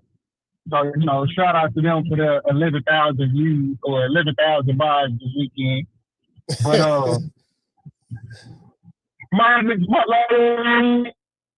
is, hey, all this talk about Sebastian Fundora being the killer and all that, don't get me wrong. He improved his technique. You know, Brian Mendoza woke him up. He started moving behind his jab and stuff like that. Oh, bro, this man is ducking the duck who's ducking the duck. Like, god damn, bro. Whoever it is that his matchmaking is, hey, bro, Sebastian Fundora needs to give him 35% of his fight kit. Because they're doing a great job of finding very specific opponents for him. And, like, I just hope people hold him to the fire. You know what I'm saying? Don't let him get away with this shit, because I see what you're doing. You see what he's doing. You keep calling it out. You know what I'm saying? So I just hope everybody hold him to the fire, and I hope we get him in the ring against a legitimate opponent soon. And my last thing I want to say before I get off the phone, hey, Moses T. Thomas, I know you know this is off topic, but just watching Moses Thomas, you know the eye test is overrated, but just from what I see, man, I think Moses Thomas is probably that heavyweight that we've been looking for a while. Appreciate you taking my call, Coach. Absolutely, fam. All right, I shut the phone lines down. Hey, man, what's going on, man? Brian, never seen beef. What's going on with you, fam? My bad, man. Long time, man. My bad. I got caught up on some extra shit on Mill City. Talk about the same old bullshit. What's going on, man? Yeah, you know, I had saw, but I didn't even talk about it. You know what I mean, man? I know, I see, you know, I follow you, so I see you be with your kids, man. I love watching that. Man, y'all at the movies, y'all skating together, hey, y'all doing everything. Yeah, man. Yeah, it's a beautiful time, man. Beautiful time to be alive, man. It's all good, man. But I came on here to address your punk ass homeboys. I want this nigga to pull up, so we finna get some. No, real talk. We finna get some straightening about this shit because they done danced around my motherfucking name and danced on my motherfucking name a little bit too long. You feel what I'm saying? I ain't got to be quiet. The only reason I was being quiet and they took my energy and everything else, no, that was because it was about Junior, whatever. This ain't about Junior. It never was about Junior. All the shit I was saying, I was just being careful not to say certain shit about Junior. But now understand, I'm telling you wholeheartedly, motherfucker, I'm not even talking about him. You understand what I'm saying? Ain't nothing I said in the last few months been about him at all. But people like, so for example, so people who don't even know what do anybody know what the hell going on? No, I don't think so. I mean, right, I don't. Let me explain. This is in reference to the microdosing shit that I supposedly said that Devin Haney was microdosing, right? Mm-hmm. I said clearly on Mill City, and I just got on Mill City too. I forgot to tell about it. He cut that shit. Even when you go look at it, you can't even see what the fuck I said who's heard the interview. And then you don't have most of the motherfuckers who heard the interview don't like me anyway, so they let that shit fly. I never said Devin Haney was microdosing. And then I see certain headlines and shit. Nigga, I've never said that man was microdosing. What I was talking about was Devin Haney and Ryan Garcia fight. It was about Devin Haney not wanting to fight Ryan, being scared. Fuck that, we're gonna call it what it is. It was about Devin Haney being scared to fight Ryan Garcia and talking about the extra testing and saying that the fight is off because he won't enroll in BATA 365, which there is nowhere to sign up for BATA 365. And why is Devin Haney supposedly the only fighter that's on BATA 365? There's no way to sign up for it. So who the fuck else need to be on BATA 365? That's first of all. So that's what the conversation was about. Mm-hmm. So I was like, yeah, but they're making a big deal out of this when Ryan Garcia was called popping dirty for Ostarine, and they said the reason he tested dirty for Ostarine at the fight, because he only tested right there when he was trying to lose weight, because he was trying to lose weight, and that's what it's used for, right? Mm-hmm. I think to lose weight and keep your power. Is that right? Absolutely not. Is that fair? Absolutely not. But that's the reasoning behind him doing it, so he's not a known drug cheat. That's the first and only time he's ever been caught pop dirty, and I'm not defending the motherfucker because I don't like him either. We're talking about Ryan Garcia now. Mm-hmm. But I'm being real. Real is real. So if that was the reason he popped dirty, because he was trying to lose weight and keep his power, whatever the fuck he was trying to do, we know why he popped dirty. So you said you want earlier testing because of what? When he's not known for doing that. All I was saying was, your ass you've been accused of microdosing. You've been accused of the whole thing with the IVs and everything else. That's all I was saying. It had nothing to do with my boy or nothing. It had nothing to do with nothing. But Devin Haney, lame ass, heard me say it and tweeted out, I beat Brian Noma Jr. ass so bad, Brian Noma CEO that talking about microdose. Nigga, I wasn't even talking about that fight. I wasn't talking about nothing. You get what I'm saying? Mm-hmm. So he's involved in this. He's supposedly enrolled in this fake ass BATA 365 that we don't even know exists. So my thing is, if him and Rolling fight just fell apart, then motherfucker Ryan Garcia is next. So I think maybe you can catch me up to speed on this. So apparently, so you're addressing the issue that you did an interview on Mill City, and so what you're saying is you clearly explained what you was talking about and the context in which you were saying it. I think that's more so what it is, the context. And after I said it, I said, I ain't accusing you of shit. I ain't accusing nobody of shit. I clearly said that shit out. But nobody heard that part. I said, I ain't accusing you of shit. I'm just telling you what's been said. And the only reason I was saying it, I never heard that. So there's a rumor out there that Devin Haney be microdosing? Yes. Oh yeah, I didn't know that. Yes. I didn't know that. Yes, IVs the whole 9. Yes. Yeah. So and that's all I was doing was telling it. I heard it from 3 people. I heard it from one right out. I heard it from 3 people.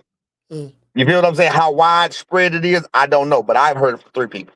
And we know he was with Victor Conte, who said that he could be the fucking drug test. So simple as that. Yeah. So again, back to the main thing. I never said the nigga was microdosing.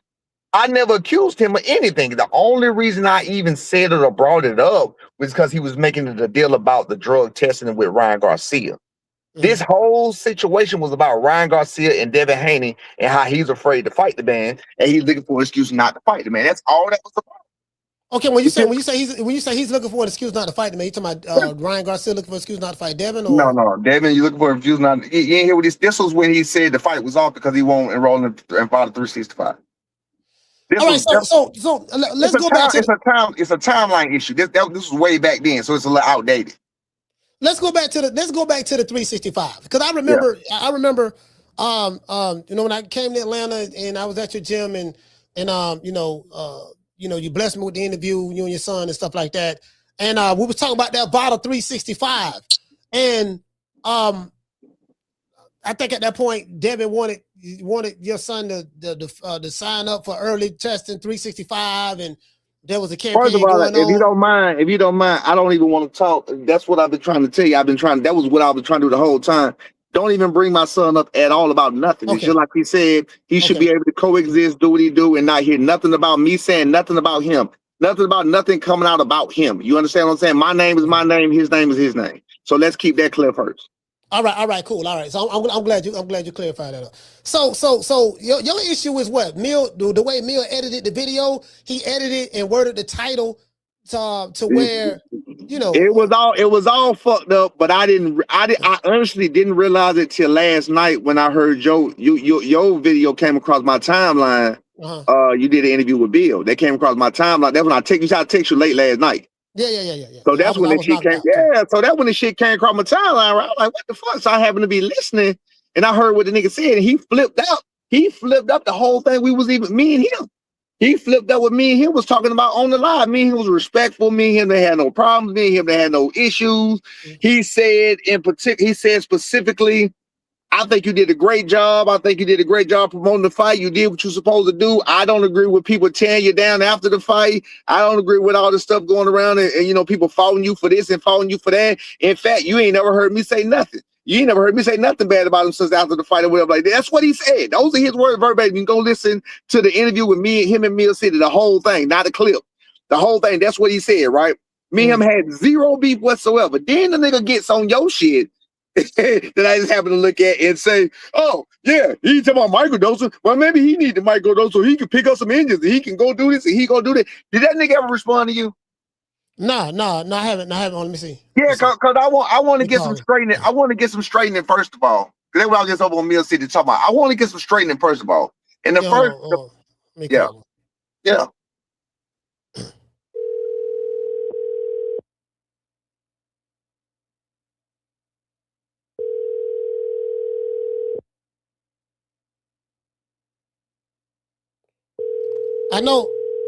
I know they had went to Vegas. I know they went to Vegas for that fight, so I don't know if they still out there or not. Well, tell that nigga I want to smoke. You can't pop off like that with me. You can't pop off like that with me. You understand? You can't just go out here just shitting and dancing all on my motherfucking name. I'm gonna let that shit go for so motherfucking long. You feel what I'm saying? I'm gonna defend my goddamn self. I ain't gonna be quiet. I'm not the nigga gonna sit around and let you fucking dance on my motherfucking name. I'm gonna make you stand on that shit. And I'm gonna prove you telling the motherfucking lie by your words. This nigga words. I said I'm not accusing nobody of shit. Mm-hmm. Now he want to come and he want to say, oh, he back at the shop. He out of boxing. He out of this. He out of that. Just like I just said on Mill City. In 1994, was Devin Haney in boxing? Was Bill Haney in boxing in 1994? Well, I was. In 2001, was Devin Haney and Bill Haney in boxing? Well, I was. In 2008, you feel what I'm saying? It can go on and on and on. You feel me? You can't tell me I'm motherfucking out of boxing, bitch. Just because I'm not in your sight, don't mean I'm out of boxing. I got more boxing experience than both of them. You feel what I'm saying? I have more boxing experience than both of them, meaning I've been in the game and been around the game longer than them. He came and took his son and he put him around the right motherfucking people, which was a great idea. He put his son around the right motherfucking people and he made something of his son. So again, just like I've never shitted on, I've never talked shit about. All props and respect to him, but you ain't finna come shit on me. I'm back at the shop. I'm out of boxing. You said you talking as a fan. Nigga, I'm talking as a fan because I've been a fan. I've been a fan of boxing. I had no dog in the fight. There was nothing to talk about. But the good thing about boxing, we are in a game where we can clear this shit up. His son said he would love to see it. I would love to see it. The people would love to see it. Nigga, then you show me. You show me what boxing really about. So I see what you're saying. So basically, you just want to clear the record. So you did the interview with Mill City and the way Mill edited it and stuff like that. I mean, but you gotta know. You gotta know that's like one thing about Mill. You have to know he's consistent. So you get like, well, I don't know. Do you get what I'm saying? I don't know. I get what you're saying. I get what you're saying. And then the way it was titled, I called him. I called him and I said, well, you know, it was my brother who really pointed out to me who really don't be saying. He don't really say nothing about nothing. But he called me. He called me and said something. And I was like, what you talking about? Because I really don't be on the YouTube shit like that no more. And he's like, nah, I said, well, somebody that's making me look bad. This is around the same time it happened. He's like, yeah, look, he's real bad.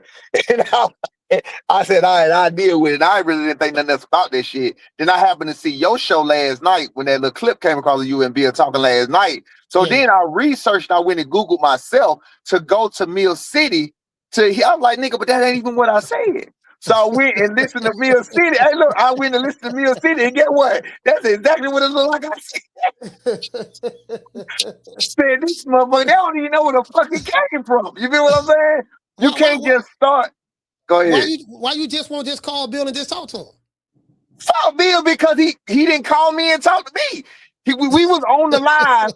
Listen, we was on the live when we was talking about this. This was on live. So listen. So it was happening on live, but then you gonna come back and you gonna flip out and say something totally different behind my motherfucking back when you can say it right to my goddamn face. You was on my side. He did a great job. I don't see why everybody gives him so much flack. You feel what I'm saying? So that's all I'm saying. Be a motherfucking man, nigga. Stay under what you say. Look, David Haney heard all that shit before, but he don't hear this now. He ain't telling his dad to pull up now. You feel what I'm saying? David Haney heard what I said last time, but he put that fake ass tweet out because the tweet was a lie. That's what started everything. Hold on.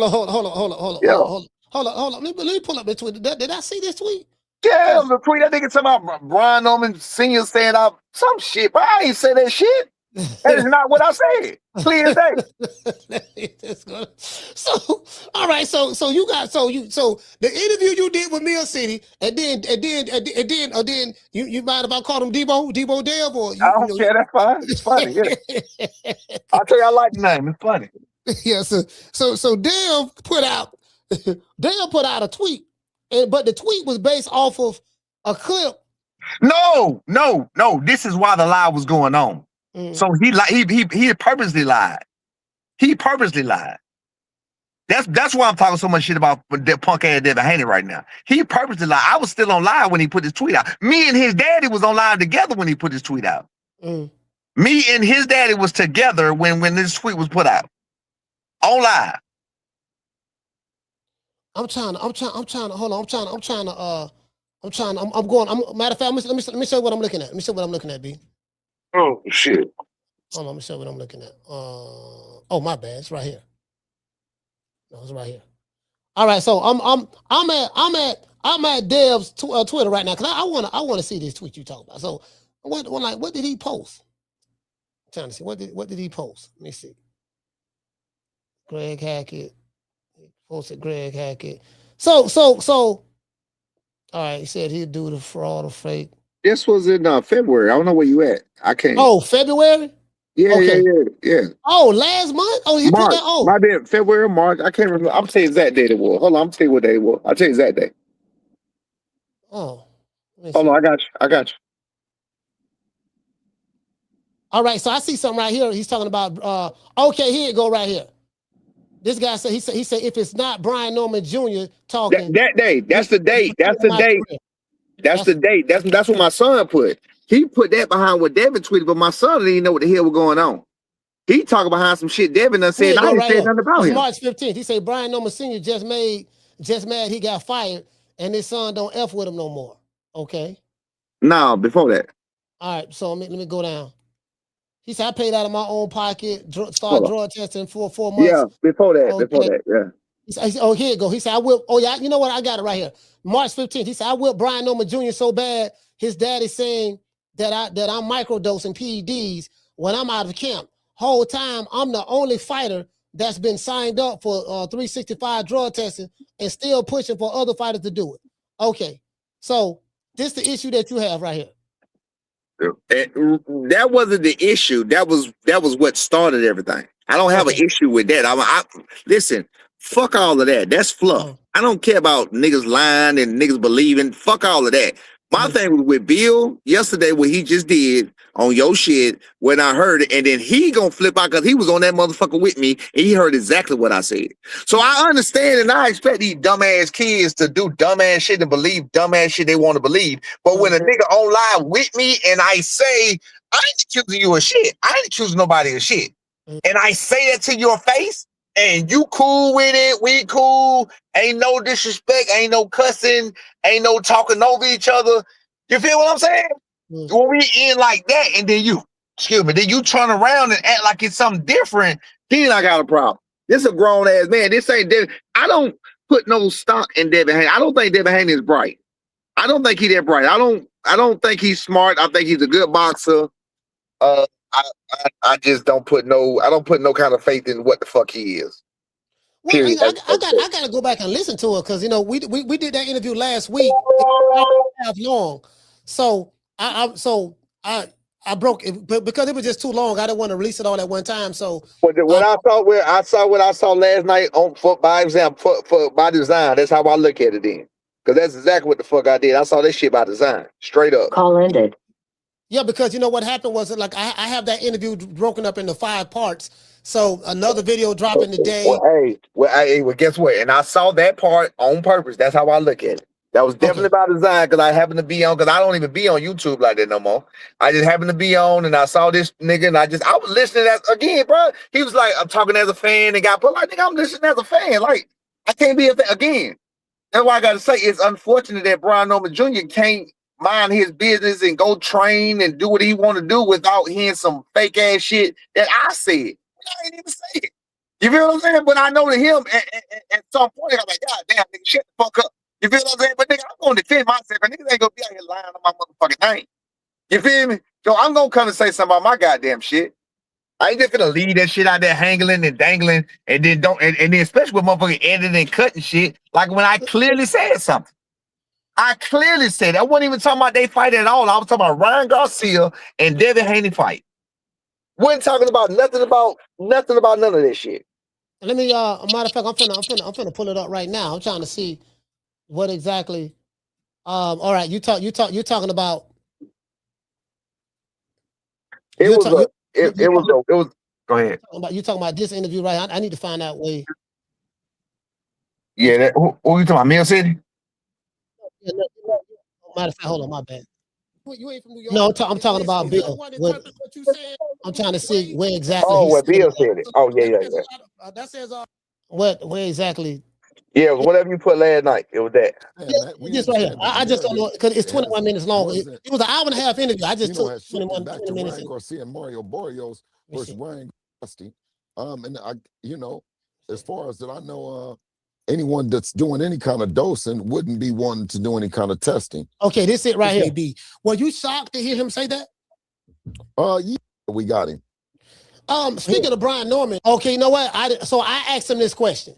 You know what? Now, because I'm trying to figure out what initiated. I asked him the question because apparently I saw. If you see me looking down, I had some notes written down because I saw Devin Haney's tweet, and I didn't see the interview with you and Mill City. I didn't see the interview with that. I saw he posted a lot of videos. I did see like the thumbnail and stuff, but I didn't actually listen to the interview. What I did hear, I heard the snippet on X But then I heard Devin Haney's response. But that was May 15th, March 15th. I didn't Again, I didn't even say nothing about it. I had forgot all about it, to be honest. Yeah. My thing was I didn't give a fuck about what nobody believed, or I didn't give a fuck about what nobody. I didn't give a fuck about what Junior believed at that point. I didn't give a fuck about what nobody believed. You understand? I know what the fuck I said, and what I said was out there. But last night when I saw your shit, I went and looked, and pretty much what I said ain't even out there because the shit was edited. So you can't even really tell what I said. You don't even know what I was talking about. Did you get a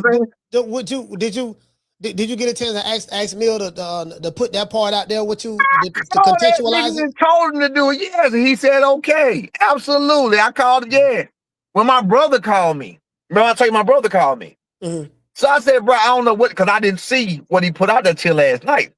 I said, bro, I don't know what the fuck you put out there. I said, my brother wouldn't call me about no bullshit. My brother saying you got some shit. He's like, no, I ain't got nothing to make you look bad. And that's what Mill said, or whatever the case may be. And I was saying, man, whatever it is, nigga, I said, you heard me say I ain't accusing nobody of shit, right? He's like, yeah, I heard you. You said it. And he just said it again on the show just now. He said, no, you said you ain't accusing nobody of shit. You just saying what was out there and what was said. Or whatever you said while you were saying it. I said, hey, cool. Why did you do me a favor? Put the whole fucking video out there where you say, I'm clearly saying I'm not accusing the nigga of shit. You feel what I'm saying? Mm. That's what I told him to do. He said, okay. I don't know if he put it out there. I don't know what's out there that I don't see. I just know after listening with your interview last night, I Googled it, and the first thing I fucking saw was the one that made me look bad.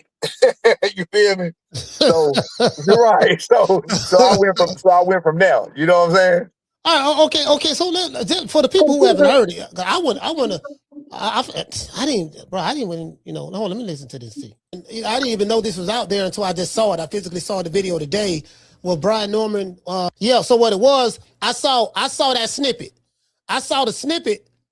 That was last week. I saw this last Monday, actually. I saw this. No, that was a week ago. We did this a week ago. I saw the snippet that was put out there. So just if you, let me ask you this: if you look at that snippet, what's your perception of how the snippet make it look like you say? I can see it, and I can see it then. It looked bad. Okay. Yeah. From the snippet, it looked bad because it looked like it jumped in the middle, and you can't tell what the fuck I'm talking about. You'll know what I'm talking about, and you'll know why I'm talking about it. Okay. Was suggesting that Debo Devin Haney is microdosing. And that is not Were you shocked to hear him say that? Okay, so let me. Okay, if that's not what you said, then I was wrong in reading, because I read, as you can see, I was looking down. I wrote it down. I understand. I saw the video and stuff like that. So, I didn't say that. That is not what I said. No, I said I was talking about the drug testing between him and Ryan Garcia. I said Ryan Garcia was caught popping dirty. He tested clean through camp. He was caught popping dirty at the end, and his so-called reasoning why was to lose weight. So there's an excuse or a reason. Not saying it was the right reasons. Not saying it was the right thing to do. Not saying it was fair. Not saying it was acceptable. That's what I was saying. Not saying none of that, but that's the reason he did it. Right at the finish line, couldn't lose weight. Tried to lose weight. Took Ostarine. There was nothing about him taking Ostarine or any other kind of drugs before this. That's what I was saying about the Ryan Garcia situation. On the other hand, I was saying people have said to me that on the other hand, David Haney has done stuff like that. You get what I'm saying? So and again, I say, and after I said, I'm not accusing nobody of shit. But I'm saying with those rumors out there, they're like, what the fuck we talking about? We know Ryan Garcia supposedly did what he did. You feel me? So why you needed extra testing if the nigga did it at the finish line? He did it last time at the finish line and you caught the test. So your test did catch it. Why the fuck are you worried about him taking Ostarine 7-8 months before the fucking fight? You feel me? See, this is the issue I have with the Ryan Garcia situation, because I heard Roland Romero, I think Blue Blood Sports TV was interviewing Roland Romero, and Roland was having a difficult time saying, he said, well, Ryan Garcia had a tainted supplement. Okay, and this is the issue. How do Roland know? Because Roland said he had a tainted supplement. Then Ryan Garcia said something totally different. Then Ryan said like 5 or 6 different things, reasons why he could have got this. So there's really no, you can't pick and choose. I'm not saying you. Yeah. My thing about that is I don't even want to be a part of none of that conversation with you in right now. That has nothing to do with me. I don't know what Ryan took. I don't know what Rolly said. I don't speak for Rolly or Ryan. I don't know what nan one of them took. All I know is what's out there and what was reported. And what was reported to us as a boxing fan, because I was speaking as a fan at the time, what was reported to us as a boxing fan was that Ryan Garcia tested clean all the way through the camp, through VADA, until right before the fight, until right after the fight. Am I incorrect or am I correct? Yeah, you're correct about that. From what I'm was reported. correct. I mean, again, you know me. I've been the same all the way through. I always tell the facts. I only tell what the fuck is going on. Has somebody said that Devin Haney was microdosing? Yes, somebody said that. That's a fact. Was Ryan Garcia popped dirty at the fight? Absolutely. Has anybody accused Ryan Garcia before that of taking steroids during camp? I've never heard that. Have you? No, I never heard it. That was the point. And that was the point. But I never heard that with Ryan Garcia, but I never heard anything about Devin Haney. Right. But that was my point. That was my point for saying what I said. That was my only point. You get what I'm saying? Yeah, I see what you're saying. Yeah, that was my only point. So my only point was, damn, bro, what we talking about? We want to see. Look, it was like this. We want to see a fight. Man, y'all could come to an agreement to make this motherfucking fight happen. Like, ain't nobody tripping on them saying that you was micro. You know what I'm saying? That they saying it. So I ain't accusing nobody of shit, but they said that before. So ain't nobody tripping on that or talking about you taking earlier. And that's be for real. There is no fucking VADA 365. Where's the fucking paperwork and the sign up for VADA 365? Who the fuck signs up for that? Where's that? Yeah. So hold on. Matter of fact, let me hear what Bill has to say. Thank you. I don't even remember. Is he coming there? Yeah, I was very much shocked to hear him say that. Because we were the ones that was initiating for the longest amount of testing. And I, as far as that I know, anyone that's doing any kind of dosing wouldn't be wanting to do any kind of testing. But if Brian Norman Sr. can get some of those doses from whoever that he said that he was talking to that was lying about us, then he can get stronger and take them engines out of that car a little bit faster down there at that auto body shop. So I see what you said. See, the man keeps right, but that ain't the energy. But I talked to him about that. I was on the live with him when this was said. Yeah. So nigga, you gonna come? So my thinking, nigga, you gonna come behind my back and talk that shit when nigga we was talking about it, and you were talking about. We weren't even talking about Michael. I wasn't saying you was microdosing, and he know I wasn't saying. I said to him, I ain't accusing you of shit. I said it. That's my point. let me ask you this. Let me pivot a little bit. Will it, because apparently, like you say, you and Bill, your issue was you spoke to Bill, y'all was cordial. Then he came on my show and he said what he said some slick stuff, and that's you have now I ain't saying you have an issue with it, but. Oh, I got an issue with it, motherfucker. Yeah, I got an issue with it. You got an issue with it. Do you feel that you could be, turning because I haven't really seen anybody really talking about it, I guess, but do you feel that by you bringing it up now and talking about it, you could be making a mole out of a mountain, an anthill out of a mountain in this situation, or? No. I think that no matter what, nigga, if you say something, stand on what the fuck you say. You ain't finna be shitting on my motherfucking name and just make me go by the wayside like I ain't here. No, nigga, stand on what the fuck you say. Fuck a mountain out of a molehill. This pertaining to my name. I don't lie. So if I said something, then it wasn't a fucking lie. You understand what I'm saying? I didn't say he was microdosing. I said I've heard stories that he was. Mm-hmm. I didn't say he was doing, and I said that clearly. And I said, I ain't accusing you of shit. I said that. So my thing is, nigga, don't act one way and then turn around and act another way when you out my motherfucking face. He was on my side when we was on the interview. I told you, he was giving me props for selling the fight, giving me props for what I did with my son, giving me props, you know what I'm saying he don't know why people turning on me. He don't agree with it. He ain't the one shitting on me, and you ain't heard him say nothing, and then you turn around and say something. You feel what I'm saying? So my thing is now, nigga, man to man, if you gonna be like that, we some old niggas. If you gonna be like that, nigga better stand on that shit. That's all. That's it. So my thing is, I know you got Bill number. You could have just called him though, instead of you know what I mean? No. Okay, so let me ask you a question. Did Bill say that to me, or did Bill say it online? He said it online. So guess what I'm gonna say it back at? My problem has always been, and this is what Devin Haney said, even the lie that Devin Haney told, and said that I said he was microdosing. Mind you, let's put this out there. Devin Haney lied and said I said he was microdosing. I did not say he was microdosing. His microphone is bigger. That was why I used to have to be on your show. That was why I had to be on Mill City Show. That's why I had to be on Angry Man Podcast. That's why I used to be on the Boxing Boys. That's why the reason I used to be all these places is because like with shit like with Eddie Hearn do shit. When people say shit on their microphone a lot of times, it got a wider reach. Right, I understand. And the other motherfuckers take that shit, retweet it, and it go viral. But what was actually said and the truth just gets so fucking watered down that you can never even find it. No, I get what you're saying, because what happens is like you're saying that the lie get out there just based off of a snippet, or a narrative will get out there based off of a snippet. Yes. When if you contextualize, if you listen to what I and you listen to what the fuck I actually said, and you'll understand what I said and the main thing, what it was about. Because my son should have never said shit about shit. Nothing. He should have never spoke, because I ain't say shit about him. This wasn't even about him or his fight. This was about Ryan Garcia. But guess who put that out? Devin Haney put that out.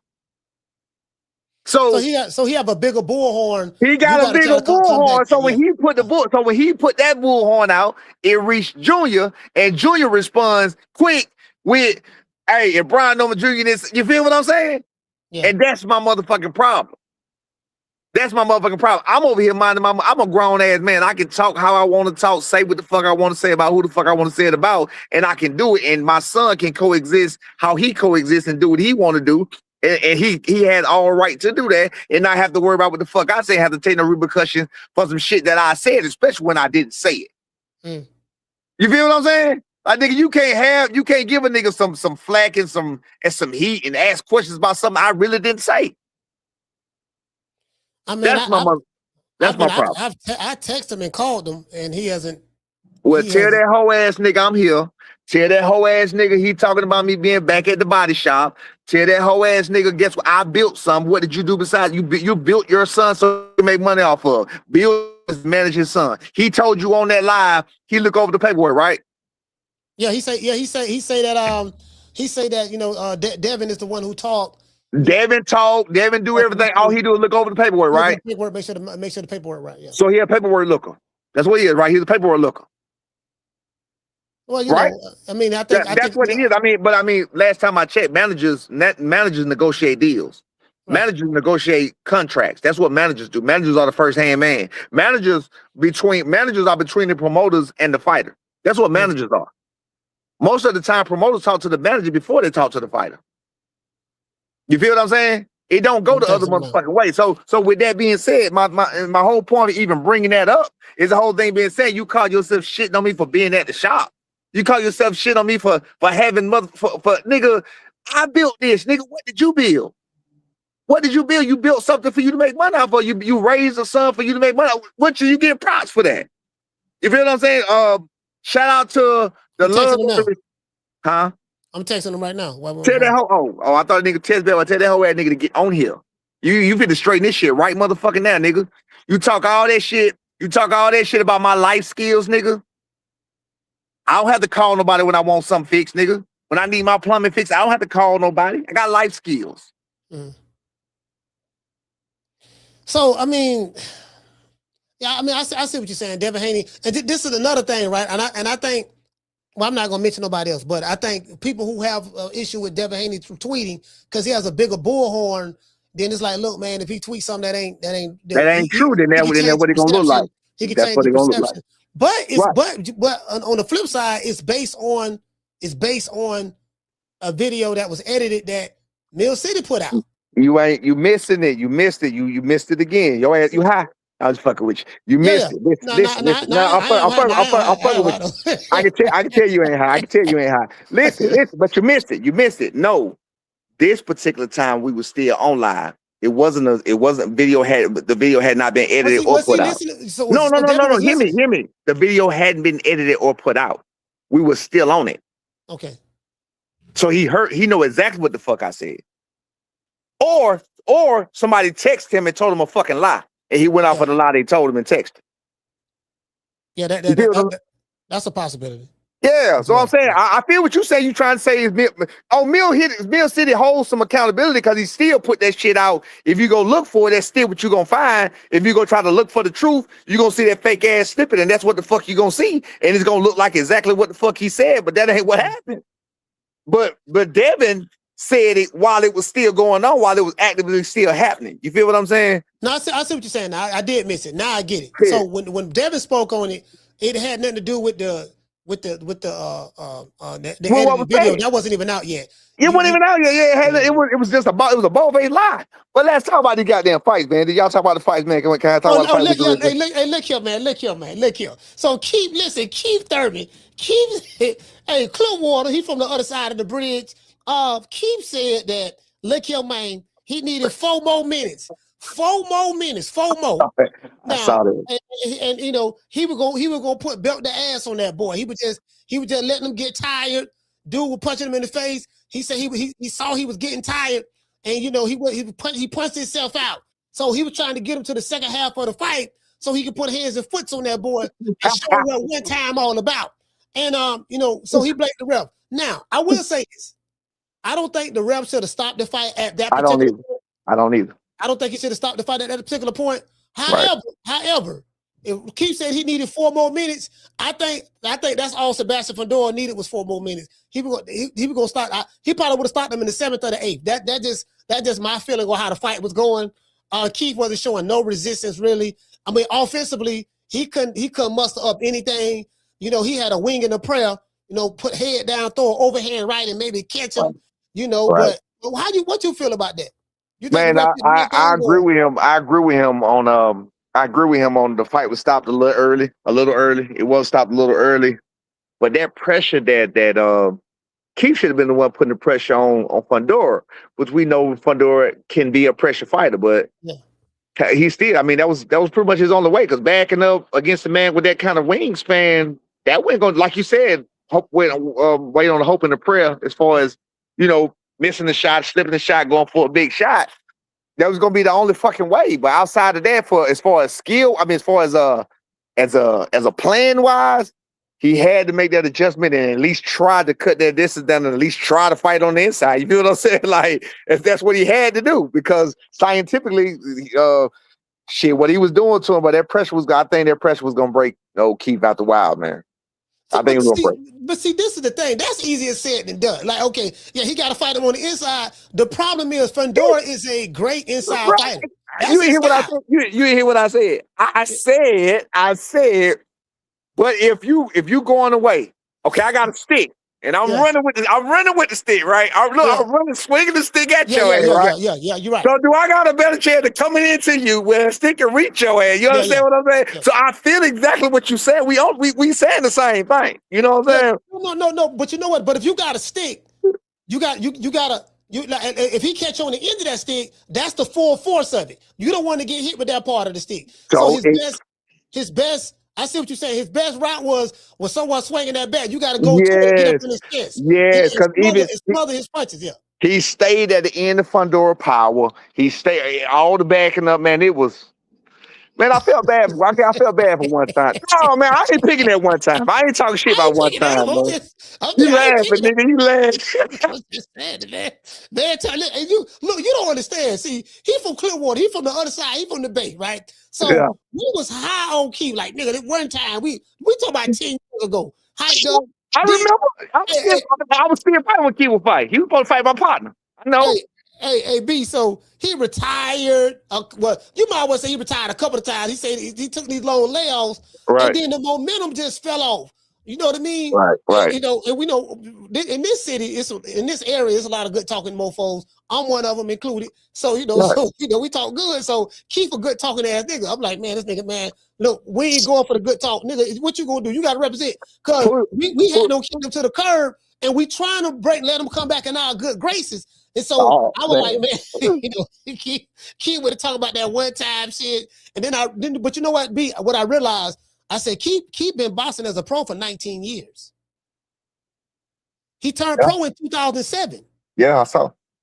So I'm like, man, you know what? Like a lot of them dudes, the old guard, the Crawford, he retired. Sean Porter, he retired. All of them was part of that All same of them, class. everybody, Andrade, yeah. Thurman, All of them. you know, and I'm like, you know, the Charlos, Jermell Charlo turned pro in 2007. Jermell Charlo turned pro 2008. So that's the old guard. It's some new it's time, bro. Like I think it's done for him. In my as it relate to beating guys on the elite level, you know. I mean, his best chances, he still got a better chance if he fights somebody that's his size. You know what I'm saying? I mean, of course, Fundora made the weight, so I'm not one of them niggas who tell me, man, Fundora need to go to fight somebody his size. No, nigga, if he made the weight and he that goddamn skinny, that's just what it is. You know what I'm saying? You gotta learn to work the body. You gotta learn to do whatever the fuck it is you need to do to beat what's in front of you. That is what it is. You know what I'm saying? That's what you gotta learn to do. But outside of that, man, I felt bad for one time, man, but I don't think his spirit was broken. I think he really believed that shit he was talking. I think he really believed that shit. I think he's crazy. I'm with you. Like, listening to this nigga. Yeah, and I'll make sure I ain't talking shit about Keith now, because I fuck with Keith. But listen to him talk about that 4 more minutes shit, bro. That's all I need is 4 more minutes. Hey, look. Hey, coach, nigga, I was just about to nigga, I was finna, but you better watch out. You know, hey, you know how the niggas always finna do something. Yeah, boy, I'm trying to tell you, boy, he was getting tired, boy. Well, I will finna, nigga, fight that nigga with a set that one more time, nigga. I will finna, but you ain't see that overhand, nigga. I will finna ass, nigga. Man, you finna get your ass slapped. That man finna slide you, man. Look, the ref shouldn't have stopped it. The ref shouldn't have stopped it. But however, I'm gonna tell you why I don't think the ref should have stopped it. Because within the next, if he would have let him, I don't know what time it was he stopped that fight in that round. But if he had let it go, he wouldn't have made it. To the 7th, he would have got stopped by the 8th. So, you know.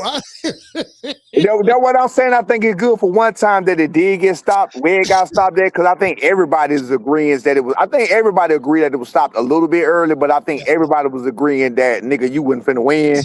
So listen. So with that being said, he left with the belief, because, you know, some niggas are really delusional in their mind. They believe that shit they be talking now. Nah, real shit. Some nigga really believe that shit. So, I mean, the way he talking, he really believe that shit. So, if he really believe that shit, at least he's left with his self-belief and self-respect and his self whatever. So he does have a chance to do it again, and I do believe he's gonna try again, because I mean, it's like selling dope. You know what I'm saying? Like being in the game. Where the fuck else you gonna get this kind of money for at that fast rate like that? Where else you gonna get the kind of money? He leaving too much money on the table. Man, look, man, listen, man. He talking about leaving money on the table. I don't know about that. Like if he want to get some real money, he got to go fight for the Sheik, because listen, he over there with Al. They got the back end thing going on, the back end promote. You know what I mean? So I don't know how much he gonna get on the back end. You know what I mean? Right. Look here, Keith, check this out, baby boy. Listen, check it out now. Right. Yesterday's price and today's price. What I'm gonna do? I want you to take this $500,000 right here. And I know you don't fight for $500,000, but them other $8 million, I'm gonna let you get that on the back end. Right. Hey man, you know one thing you gotta say about Al though is through all of this shit, none of them niggas never came out to complain to you at the end. Nobody. That's why I'm defending Al, because I'm like, Floyd. Even though Floyd didn't sue Al, he the only one. He the one. He did. He carried Showtime. He sued Al and Showtime did. No. He sued Showtime and he sued Stephen Espinosa. Okay. He didn't sue Al Heyman. Okay. Well, listen, Stephen Espinosa works over there at the PBC right now, but in the lawsuit, according to what I read, in the lawsuit what Floyd Mayweather attorney was saying, he throwing Al's name under the bus. Yeah, he didn't sue Al, but he's scandalizing the man's name. He besmirchifying the man's good character. And Florida. Florida, Stephen. No, I'm talking about Floyd. No, I'm talking about Floyd scandalizing Al Heyman name in the lawsuit. Right. Oh, well, he the only one. He the only one, man. But you know how it is, nigga. What have you done for me lately? Huh? That's crazy as hell to goddamn be retired all these motherfucking years. What, 9 years? He been retired 9 motherfucking years. You come back and shit on that man 9 years later? That's kind of crazy, bro. It took you 9 years to figure out you got fucked like that, bro. That's a lot. He say $300 million. Like, nigga, it took you 9 years to figure out you got fucked out of $300 million, or did it take 9 years to go broke and for niggas to figure, you know what I'm saying, for niggas to come up with this scheme or how we could possibly get, watch this, how we could possibly get not a judgment, but a settlement. A settlement. Yeah. Settlement. Because that's what they do. It's easier to settle. Okay, nigga, you want some money. What you call it, baby boy? Say, baby boy, you want settlement? Hey, check this out, baby boy. Now you know. By the time we get to court on this litigation can last for another 4-5 years. So what you do? Listen to the play. Mm-hmm. So what you do is you got a powerful man like Floyd Mayweather, right? So what you do is on the idea that you got that powerful man and you can do it on consignment, not consignment. What you call this shit? What's one thing about contingency. You can do it. You can do that shit on contingency that you're gonna win. So you're like, okay, nigga, if we ain't gonna win, we gonna let this shit play out, and no matter what, it's gonna look like it's costing a lot of money. But the lawyers could be doing that shit really for free. Yeah. And get their money at the end. You get what I'm saying? You send your paralegals. To sign to file the complaint. You send all your paralegals to do all the footwork. You feel what I'm saying? Mm-hmm. You let that shit go for how long it goes. So I can see him. I can see that, bro. He gonna get a settlement. Watch what I tell you. This is the thing, right? You don't know. You know your whole lifestyle is money. Yeah. I got all the money. Right. I'm spending hundreds of thousands of dollars at the Gucci store. I'm buying millions of dollars in jewelry, private jets everywhere. And he's a gambler. You know, he gambles a lot. You know what I mean? He show his wins, but he never show the losses. You know, the gamblers never show the losses. Right. Show, nigga, I just made $1 million. Yeah, but show the $2 million you lost prior to winning $1 million. You just won some of your money back. Yeah. You know, if you had that kind of lifestyle, I don't care who you are. If you have more money going out than coming in, go broke. That's the definition of going broke. Gonna go broke. So, that's just basic fundamentals of math, right? So you got to catch it early. Absolutely, I agree with you. And that's why I tell people, I say, look, there's a difference between rich people broke and poor people broke. Yeah. And you know, but the concept is the same. If you got more money going out than coming in, you're going broke. Yeah. You ain't got enough money. You ain't got no money. Yeah, you ain't got no motherfucking money. Nigga, better get it how it is, goddamn. But yeah, man. But bottom line, man, Keith Thurman. But back to Keith Thurman. I think he do. I think he is money on the table for Keith Thurman. You want what I tell you? I see Keith Thurman fight. I see Keith Thurman fight 2 more times. Keith Thurman still believe what he said. He clearly believe what he said. Keith Thurman is gonna be an easy target for one of these motherfuckers, especially PBC. PBC gonna throw his ass. People gonna throw his ass out there as a gatekeeper. You want what I tell you? Who coming up? Who coming up at PBC at 154? Man, Vergil, Golden Boy. Vergil with Golden Boy, but Jermell Charlo say he coming back to 154. Jermell Charlo. So I can see that. I can see that then. I can see Jermell Charlo and Keith. I can see Jermell Charlo fighting Keith Thurman. I can see that. Yeah. Absolutely. I can see that. It's the PBC way, baby. We gonna do all in-house fights. In-house. Hold on. I'm gonna throw something out there to you. Yeah. I can see Sebastian Fundora next opponent being Jermell Charlo. After he fight Keith Thurman though. Yeah, you know, I don't know, Jermell. You think Jermell will fight Keith first, then before he go? Of course he wouldn't want to, but I mean the year's gonna be ticking by. The niggas gonna fight what 6 months, 6-7 months. The nigga gonna be 37. Yeah. Like, so I mean, no matter what, he better hurry the fuck up. But I can see that. I can see that for the payday wise, like, because if he fight Keith Thurman, and he do rough against Keith Thurman, or he lose against Keith Thurman, he get dropped to Keith Thurman, then that money fucked up with the Fundora fight. You feel what I'm saying? Yeah. So I ain't gonna lie. I think just Fundora. I'm not saying he no killer because you know he beat up on Keith Thurman. I ain't saying that. What I'm saying is stylistically. Yeah, he's a hard fight. Now that he works behind that jab, he's a hard fight. That's gonna be he's gonna be hell for anybody. He's hard 6'6", fam. Listen, hard fight. Yeah. Listen, I want to explain this to you. Deontay Wilder's a heavyweight. 6'7". He's 6'7". 6'7". Yeah. I've seen this nigga. I know. I got you. Fedora 6'6". He got them long ass arms, bro. He hitting niggas from here to across the street. Right. He gotta get close. Right. You know, right? And when you get by, that 1 or 2 times, like when you fight Mendoza, he was fighting Erickson Lubin, he was fighting on the inside. He was fighting the wrong fight. Yeah. Now they got him fighting the right fight. Coach, they got him right fight. So they got him goddamn. He's stepping back. Come on, bro. They got him right the right fight, man. Hey, it did. He got a good inside game, so he know he got to get close to get to me. Yeah. When he try to get up in there, I got some for him. Hooks, uppercuts. He keep everything short and tight, and he accurate with it. Yeah. Cause that was how he started. That was how the fuck he started. That what he wanted to do. That what he into the court anyway. They trained that nigga. They trained him to do this other shit he doing. Yeah, man.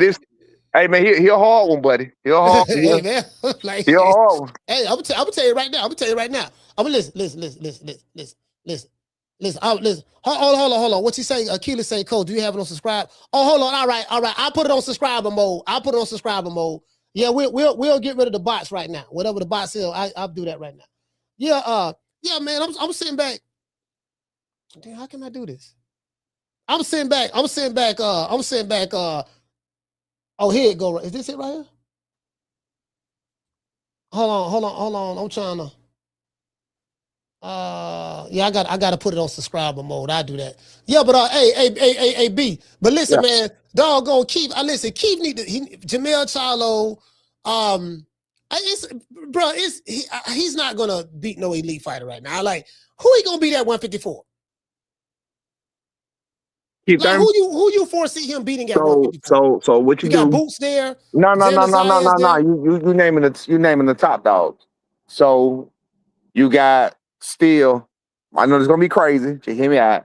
You got his fellow Floridian right now with Erickson Lubin. You got Brian Mendoza. Yep. You got even if he can fuck around and get a title shot. You got a Josh Kelly.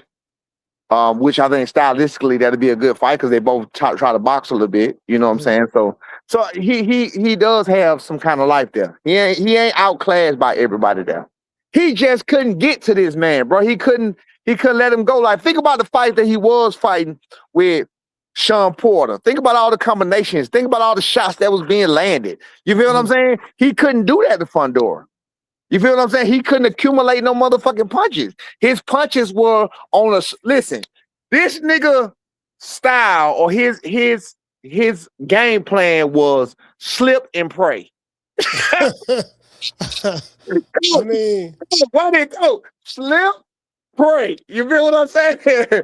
That nigga style was slip and pray, coach. You feel what I'm saying? So I don't know, man.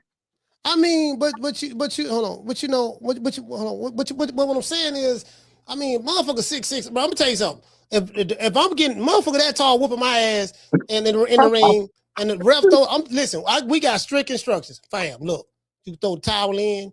I ain't gonna be complaining. I'm telling you right now, I ain't one of them, tough ass niggas. Yeah, I want to go out on my shield. Fuck all that. Yeah.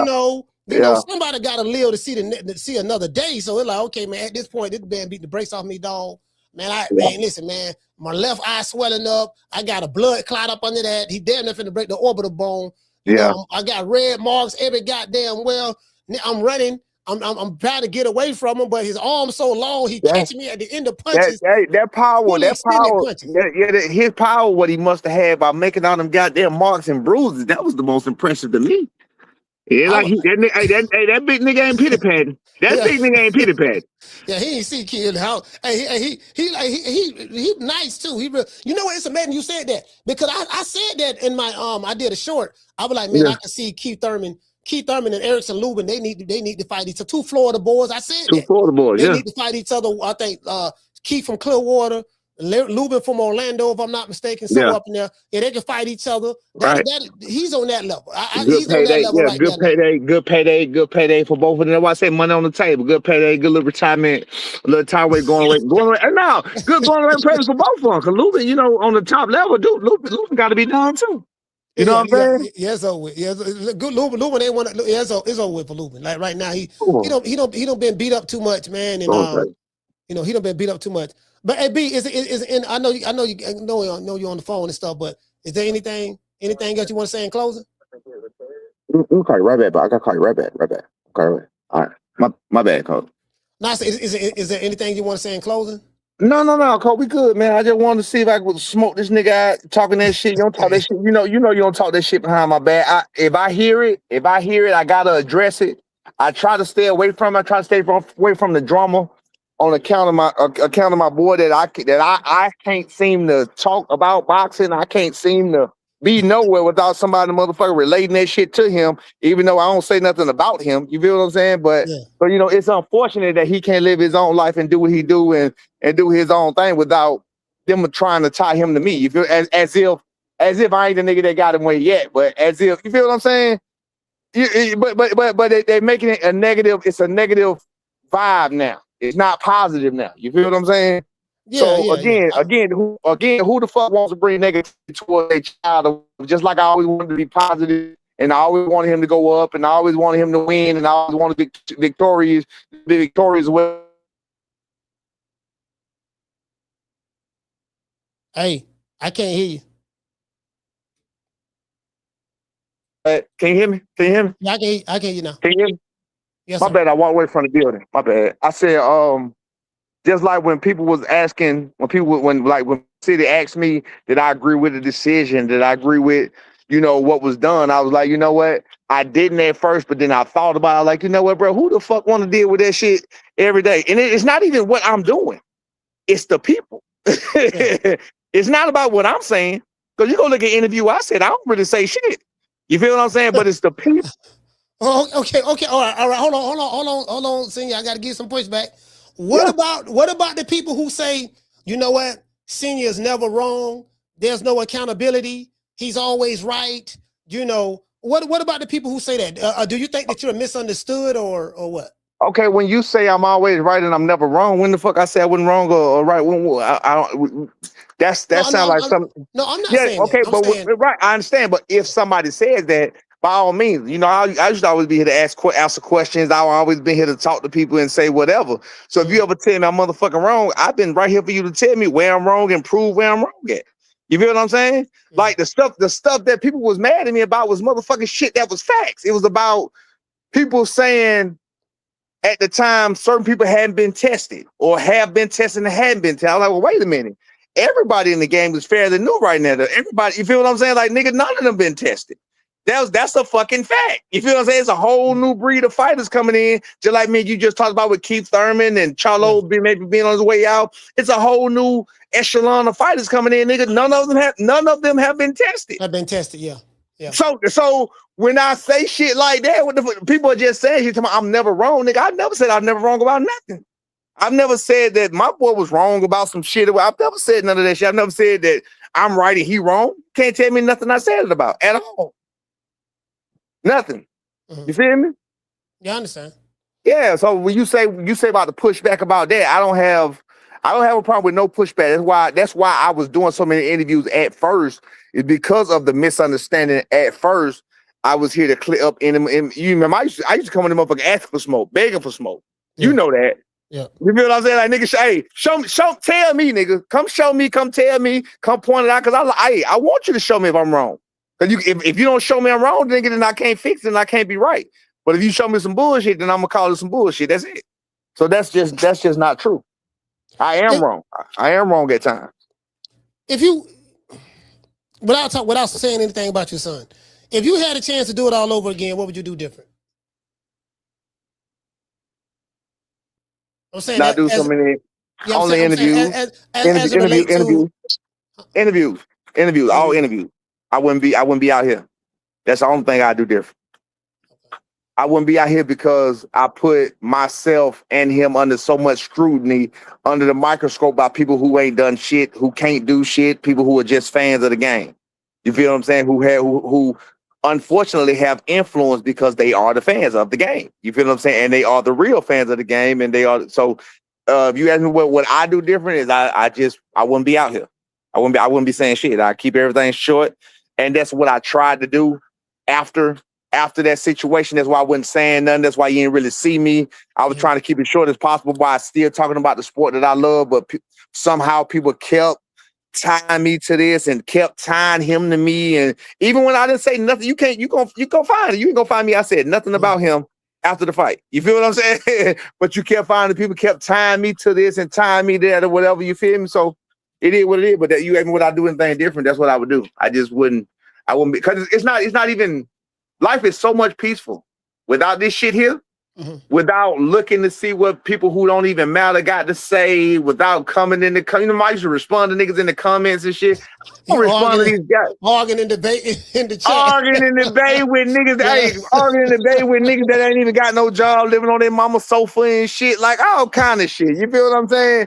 Again, they had so much to say about when I was wrong, but they never told me when I was motherfucking right. Oh, they finna be on your bumper again, bro. See, that's what I'm talking about, man. They finna be on your bumper, man. About what? Man, they listen, man. About what? I'm just saying about what you're saying. Now you're talking about people ain't got no job, this and that. Man, they finna be on your bump all over again. So wait a minute. So understand. You ever heard the saying hit dog with holler, right? Yeah. so wait. So he mad. So if the motherfucker got a job, then I'm not talking about them. I don't give a fuck. No, hear me out. I don't give a fuck about the nigga on his sofa, on his mama computer with Cheetos on his motherfucking fingers and his tighty whities. I don't give a fuck about them people. You feel what I'm saying? If the man is at work on his break, listening while he working and I'm in his ear, you know what I'm saying, on his iPod, AirPod, while he driving in the truck, while he doing this and while he doing that, shout out to you, my nigga. They can understand and respect exactly where the fuck I'm coming from. But they know it's a lot of niggas that ain't got shit to do, that they can't even do 5 push-ups talking shit. You feel what I'm saying? I'm talking about them niggas. I don't give a fuck about them niggas. Hey, fuck about them niggas being on my bumper. I don't care about the niggas being on my bumper, man. He said nigga can't do 5 push-ups. They can't. Nigga, I can still look. I can still listen. This what I'm gonna tell the bill. Let me do it based on that right there. This what I'm gonna tell the bill. So I'm 46 years old. You say you follow me, so you see I still got a beautiful family. I still, you know, I can still run 5 miles. I can still work out. I can still do any. I still got my own teeth. I gonna fuck with Bill about that. I still got my own goddamn teeth. I don't color my hair. I ain't saying nothing wrong with it. So shout out to Bumper who died in their hand shit, but nigga, I ain't dyeing my motherfucking hair. You feel what I'm saying? Nigga, I ain't out here dying. I ain't out here trying to look young. I ain't out here doing none of that shit. I ain't out here trying, you feel me? I ain't out here trying to impress no young niggas. I ain't out here trying to ruin no young niggas. Let me call you that. I ain't out here trying to ruin no young niggas. I ain't out here doing that. Hey, I told you I was on that good green, man. Listen. The niggas literally riding around with so-called family, getting them goddamn jammed up in jail. And I'm not applauding that shit, but it's some bullshit. I said the niggas need to get them niggas from around him because these niggas don't know money. They don't know success. They don't know what it takes to get where the fuck Bill and Devin at. All they is dark rides and slab rides and they just hanging on the coattail. That's it. These niggas don't know that there's consequences and repercussions for the shit they're doing because these lame ass niggas paying for them. Everything they do, they pay for. Every hotel they get, they pay for. You feel me? Boo boo, I'm calling you in 1 second. Hey man, look, I know your phone blowing up, man. I don't want to hold you hostage.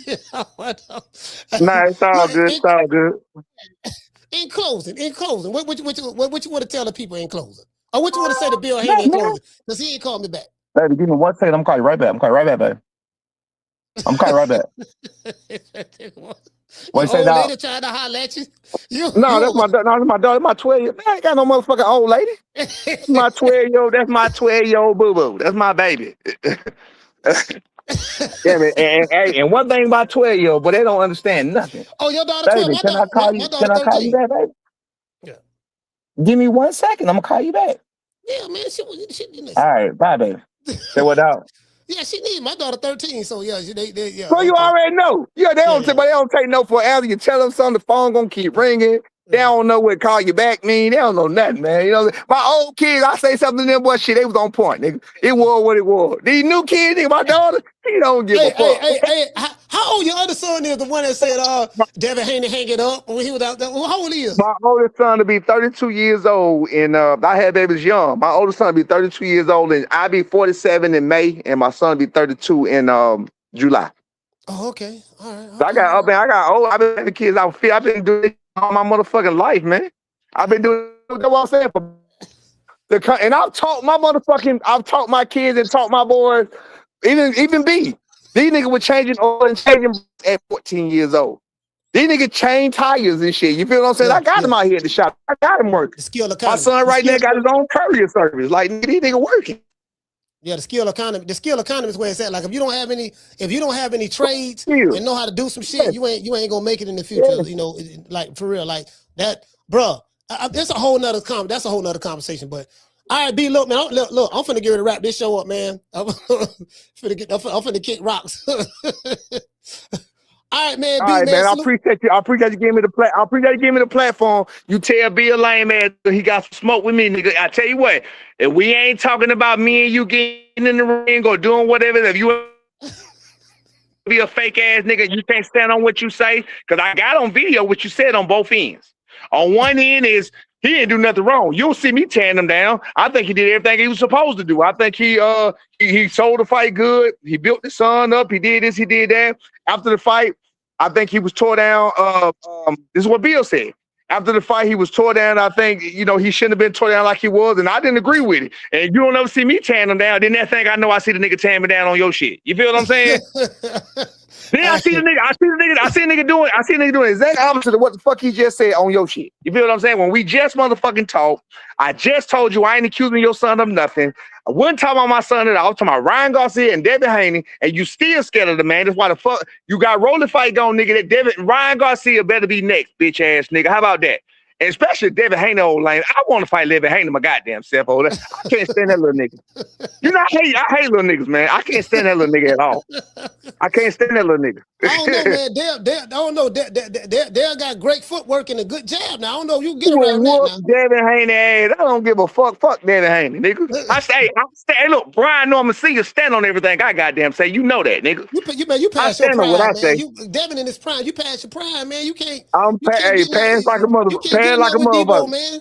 Man, nigga, I'm 217 goddamn pounds. I ain't sure about that little nigga. No. You talk about boxing him in the ring, though. He ain't gonna street fight you. I'm 217 pounds. I'm not worried about that little nigga in the ring at all. All right. Well, all right, salute, fam. Shout out to beating overseas, bro. Shout out to all right, man. Yeah. Y'all heard B say he want the smoke. You get what I'm saying? I gotta see what's up, man. I don't know. Hey man, look here, man. I hit Bill up, man. But Bill had went to he went to they was in Vegas for the Fundora and Keith Thurman fight. So he probably ain't got back from that yet. I don't know. He'll hit me up later. Hey, but shout out to Steph. Hey, Steph, what's going on, Steph? Let me give a shout out to the people. Shout out to Mika. Shout out to Willie Sumner. Just So Sick. Shout out to Smoke That Smoke. Salute to you, fam. Shout out to the lovely Mika. You know what I mean? Oh, we got the honey dips in here. We got the lovely Akila here, honey dip. And the Steph honey dip. Let's see who else we got. We got Felicia, St. Louis stand up. Felicia and this bitch honey dip. Well, the honey. Hey, you know what? Hey, listen, check it out. All jokes aside, boy, I was playing honey dip. Last night. I was listening to. There was a group from LA called Portrait. You know what I mean? So they made a song called Honey Dip. Here we go again, all that stuff there. But I was watching the video of Honey Dip, and it just brought back memories because I think the song came out in 1993. It came out in 93. I was just getting into my prime at that time. I had a whole lot of dips. I was getting money. I was still a teenager at that time too. So, had dips. I was getting money. You get what I'm saying? I was a Roni magnet because I had a little paper. I look good. You know what I mean? Shit like that. So, you feel me? So, it just brought back memories when I be hearing these songs that I came up listening to, Honey Dip. And then when I do the show, because these jitterbugs don't know nothing about Honey Dip. I got to put them up on all the old slang. Honey Dip. Shout out to Keisha. That's a honey dip right there. You see what I'm saying? Felicia, that's a honey. See, y'all don't know. See, you jitterbugs, y'all got to know how to talk to the dips.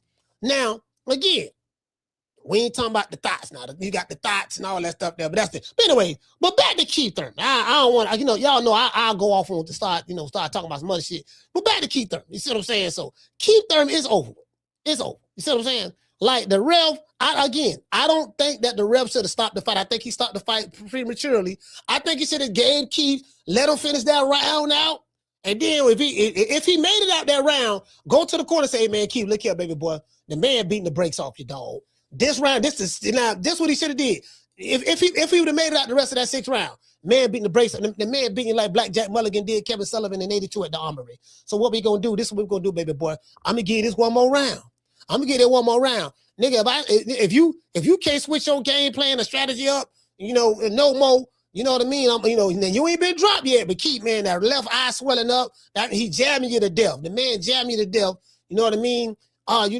It's obvious you don't know what to do. At this point, it's obvious. So I'm trying to save you from the inevitable. The inevitable is this here. You're gonna get knocked out. The man finna slide you. And I got too much respect for you as a fighter. You represent the old guard. You know what I mean? You used to be, you used to be the shit in 2016 and 2017. Those days are over with. You see what I'm saying? This 2026, you got Jurassic Park. Nigga, you got Jurassic Park in front of you. This tall, lanky motherfucker. The man got an 89, 90-inch arm reach. The man punching, hitting you from the locker room to the ring. That's how long his arms is. You can't get away from the jab. You're backing up. You're getting hit with the full extension, the full extension of the punch. You need to come on the inside where it's hot at. Do what you got to do, baby boy. See what you got to do. You got to come on the inside where it's hot at and smother them punches. So when he try to throw that uppercut, you keep the elbow tight so you can block it. And then you come up, you gotta hook his arm too. You gotta hook him in and try. You get what I'm saying? You gotta get rough with him. True. Yeah, hey, shout out to Major Key. Major Key, what's going on? Yeah, you can't be, man. Listen, but one thing about me, now, Yamas called the show. He is right. Yamas say, look, coach. Yamas was right. He say, look, coach, it's the job of the referee to save the fighter from himself. He right about that. This is the problem. Hold on, let me show y'all this. See, this is the problem. Hold on. Hey, wait, hold on. I gotta show y'all some shit, man. We got so much shit, man. I got so much shit to talk about. I just don't want this show to be no 3.5, 4 hours long. So I'm gonna have to cut it short. Caller, what's your name? We calling from? You the last call. Jamie from New York. Jamie, talk to me. Yes, sir. Hey, man. Keith Thurman, he looked really bad Saturday night. All that activity will catch up with you eventually. And he wasted years of his time on the sideline. So it's what happens really. This fight better be the last time for one time. The ref, I think he kind of fucked up, stopping the fight a little too early, but the same token, like you saying, he did the right thing. It was a matter of time. Fundora was landing heavy, man, and he was really hurting Chris Thurman. I know Keith was talking about 4 more minutes. I don't know what the hell he was talking about. I guess he was planning on landing a lucky shot, but in the process, he was getting fucked up. So it was really bad all around. But Keith Thurman, he looked old. He looked his age. Just retired, dog. Put on the suit and fix the commentating. He's a good speaker, so he'll be all right. And from Fundora, it seems like he understands reach now, and he fights tall. So if he keeps this up from now on, he's gonna be a problem for anybody, man. What else? Yeah, man, that was a beat down, coach. Keith is gone. So let me ask you this, coach, real quick. I hear that Zayas and the Boots fighter is done. Is that a real thing? Apparently, yeah. Apparently, it's a real thing. Yeah. Okay. All right. So before I go, I'm gonna say this. See, coach, when 2 fighters want to fight, look how quickly they got this done, bro. In less than a week. That's my call. Respect from New York. Yeah, doggone. Let's see what Keith. I'm gonna call it. Let's see what Keith talking about. That referee was. Don't hire him for main event ever again, man. Real talk. Do you remember Eric Morales versus Marcos Maidana?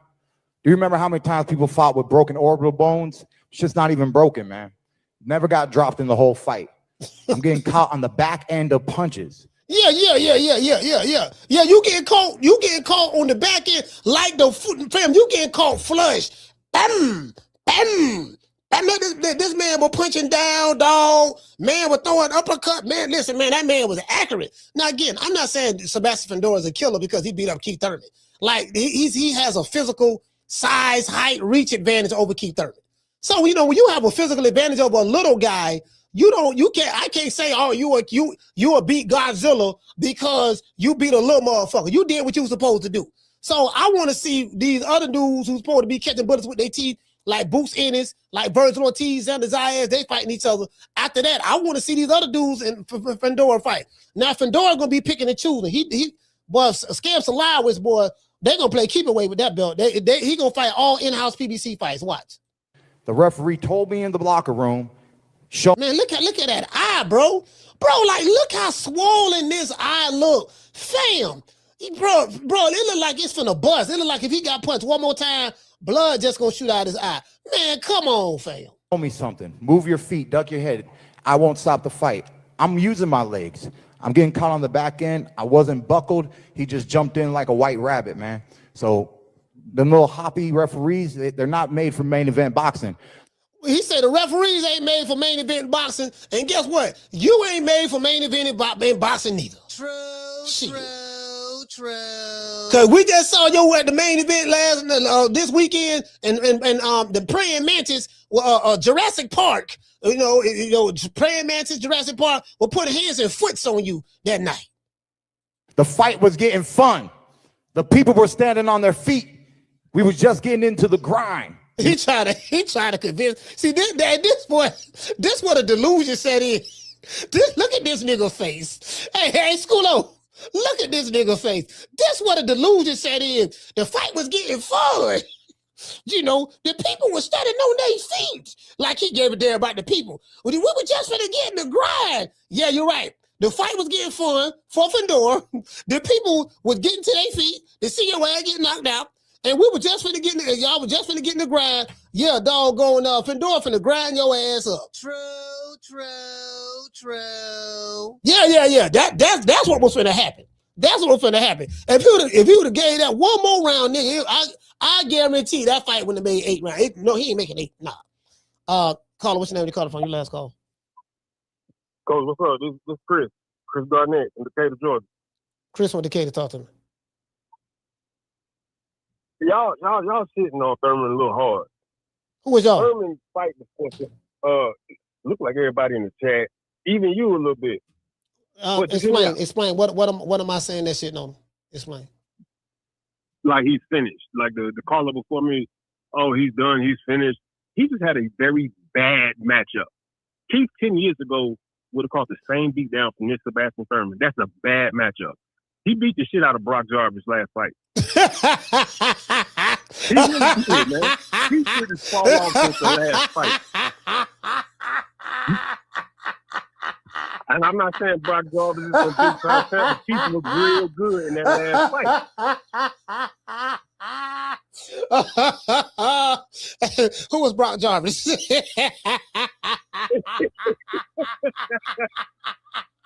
Okay. Brock Jarvis. How did he look though? Keith looked real good. How did he look good his last 4 or 5 fights? This is the first time we've seen Keith look like this. We got to give him a chance. This is the first time he's ever looked like this. And y'all say he's finished. It's crazy. You say give him a chance. Give him a chance to do what? Redeem this guy. He just fought a giant, man. Like, nobody at 154. Listen, nobody at 154 is fucking with that Fundora right there. He's gonna make everybody look like that at 154. Maybe not Boots, but Boots gonna lose. All right, so Keith Thurman been boxing for 19 years. You do understand that, right? Yes, sir. And he's like 37 years old. He's 37 old? Yes, he's 37 years old, but his body also don't got the type of mileage Yeah, because he don't retire, a few times. He's very inactive. No, he had 2 injuries. Let's keep it a buck, coach. He had 2 injuries. He retired. He had 2 injuries. It's kind of like a retirement. He injured. He was out 2 years.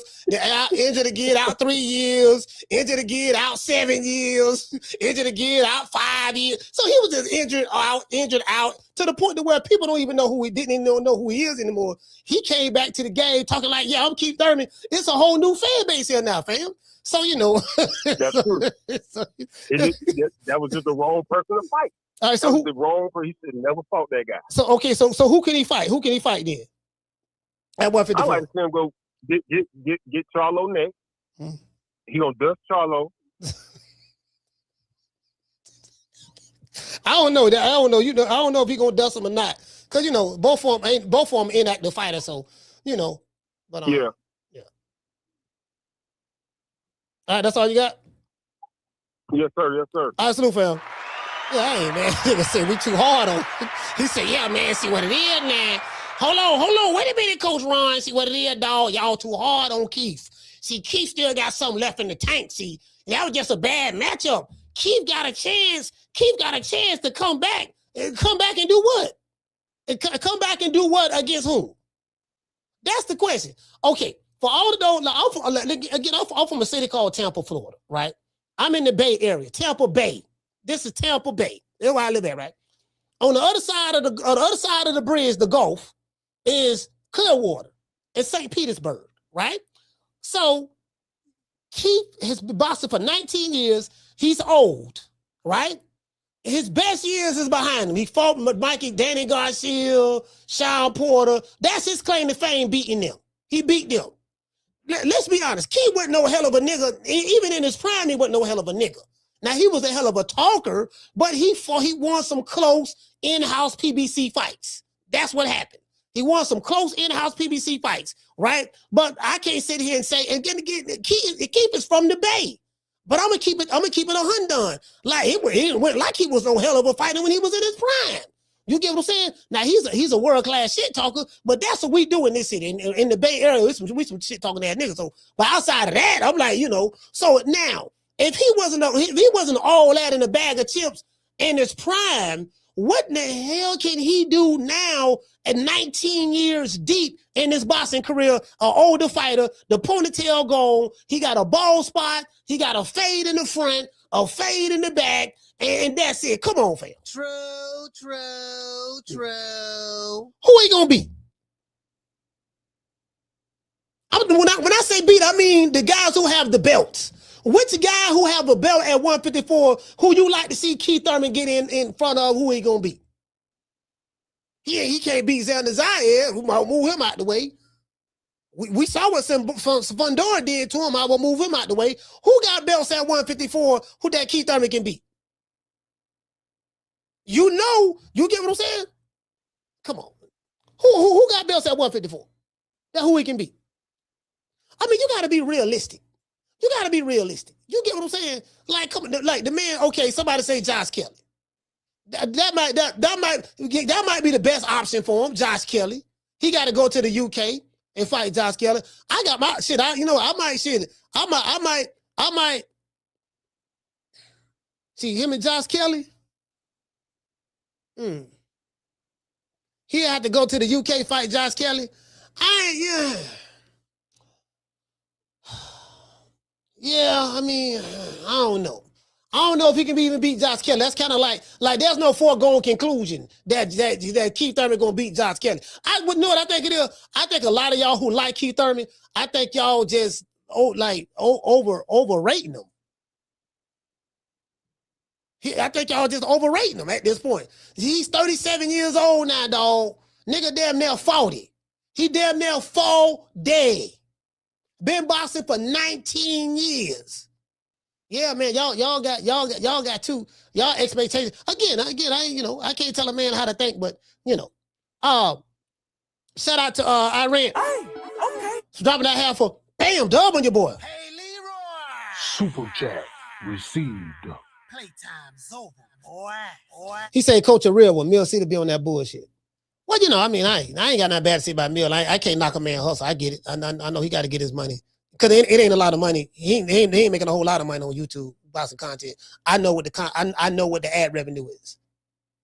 I know. So you know what I mean. But I can't. You know, the brother. I can't knock the brother. But the brother got to do what he got to do. Shout out to Alan Maddox. Hey, okay. Dropping out $2 super chat. He said here we go.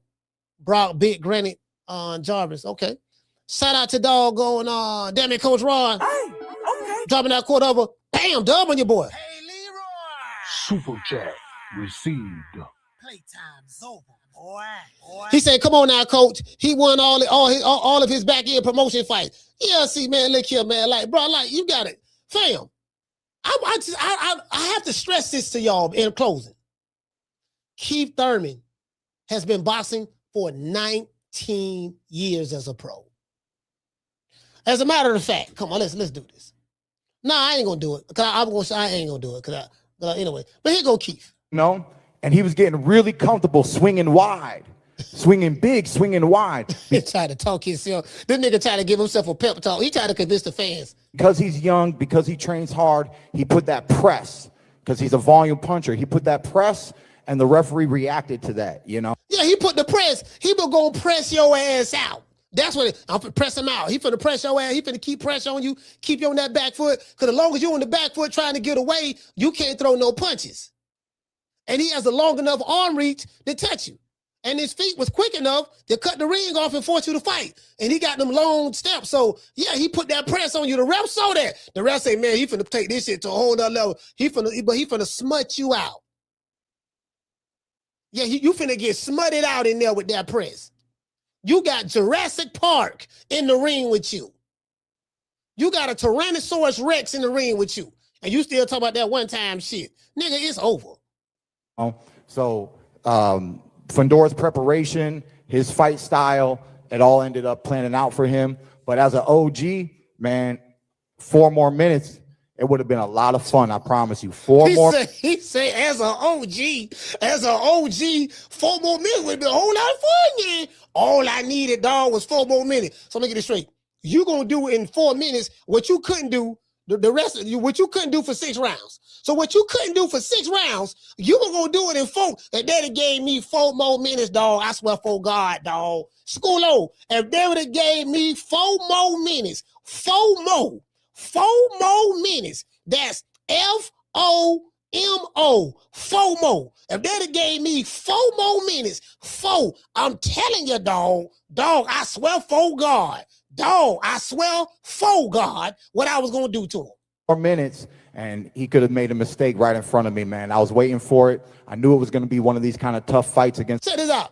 I'm gonna tell you like a nigga. I'm gonna tell you like a nigga told me. I was in the county jail, right?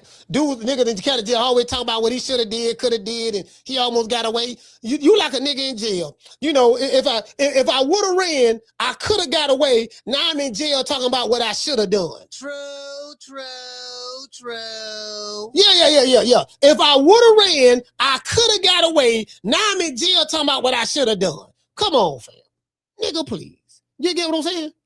It's a young champion, and I had that long-term vision, but the ref didn't let me get there, man. So he said I had that long-term vision, but the ref didn't let me get there. No, Sebastian Fundora didn't let you get there. Whatever vision you had, we can see in this left eyeball right here that vision was closing. You see that eye closing right there? So we know whatever long-term vision you had, you ain't gonna be able to see long-term with this eye. So that eye was closing, that's over with. And then this other eye was closing too. So whatever long-term vision you had, the window of opportunity was closing. How we know? Because we can tell by looking at your eyes. True. Nigga saved you from that ass whooping, and you around here talking shit like he did something wrong. And then this nigga right here, he drunk. Obviously he drunk. Fundora, fuck Keith Thurman. I should have.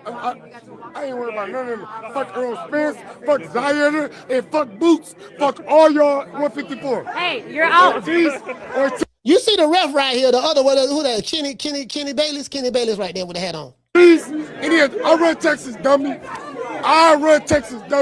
How you run oh, this nigga talking about so I run nigga drunk. See this when a nigga be on that naughty head drinking that gin, nigga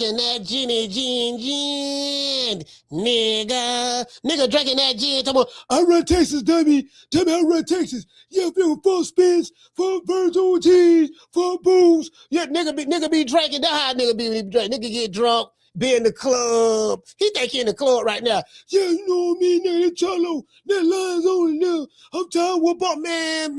Hey, Mason, come on, fam. This man drunk. This man ain't finna whoop nobody. Do he look like he in the condition to whoop anybody? Now, hold on, let's go right. Let's pull this. Fuck Fundora, fuck Keith Thurman. I ain't worried about none of them. Fuck Earl Spence, fuck Xander, and fuck Boots. Fuck all y'all 154. Hey, you're out. Ortiz, idiot. I run Texas, dummy. I run Texas, dummy. You say he run Texas. Nigga, you from Louisiana. They don't kick you to the curb, fam. I don't talk to the boys from Houston. I got on the phone, matter of fact, hold on.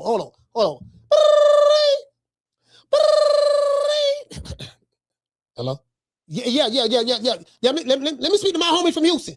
Yeah, this him, coach. What's going on? Hey, look here, man. Check it out, though, right? And you watch the Keith Thurman Fundora fight? Nah, we ain't know nothing about it. I ain't know nothing about it either. I ain't know nothing about it either. You ain't want nobody to talk about it. That shit, when both of them niggas ain't no draw. So anyway, especially the Fundora and Keith ain't no draw no more neither. He wouldn't draw. His draw left when the ponytail left. That's when his marketability left. Anyway, Jermell Charlo here. He letting everybody know he run Texas. Is that true? Does he run Texas? For one, the nigga from Lafayette, Louisiana. Two, did he say Texas or Houston? He said Texas. Oh, okay. Well, I don't know. Maybe he run them other part, but he don't run shit here in Houston. So anyway, yeah, we big kicked that nigga to the curb. When he ran from Canelo, and you know what I mean, looking like Usain Bolt, we big kicked him to the curb. Now he drunk. Now so the people. I just got out the phone from the people from Houston. So they telling me something different. Y'all heard that call live. Y'all heard the call live. Fundora, fuck Keith Thurman. Okay, he talking about fuck Keith Thurman. Okay, all that shit sound good. Fuck this nigga, fuck that nigga. And then listen, another thing. I'm mad at Tyson Fury. Hold on. Let's go right here. My man, hey Mika, my main man, 6-figure Johnny Rice, and shout out to Just Living Life. My main man, 6-figure Johnny Rice. I don't know if y'all seen this here. 6-figure Johnny tagged me on Instagram. No, he tagged me on TikTok, and he sent this to me. He say, "Coach, I'll fight him." Now we talking about Moses Ithama. Moses Ithama, he hit me up right here. This is doggone matter of fact, let me show y'all. This 6-figure Johnny right here. Y'all see that there? Forever Johnny Rice. This is my dog, 6-figure. Y'all know I rocks with 6-figure Johnny. As a matter of fact, I rock with 6-figure Johnny so much. Let me go ahead and play this for him. Well, I guess I gotta be like everybody else and think Al Heyman. I can quit my job now, baby. 6 figures, baby. You feel me? But a name. Do you have a name? Oh, nah, I ain't got no name, Name them names, man. They know who they is. Name them names, please. The names need to be named. They know who they is. The Mexican monster. Yeah, we got 6-figure Johnny, man. Like that's a heavyweight. That's an American heavyweight. He doing security right now. I'm trying to get 6 figures. I'm trying to get 6-figure Johnny off the security job and try to get him back in the ring. But he ain't do what I told. I say, look, Johnny, man, I had some fights set up for him in the UK. He with the Hollenbaugh. Yeah, I ain't going over there to fight. This right after he fought. Right after he beat Michael Coffey for the second time, and then he beat Vito Melon. He beat the dude over there from Top Rank.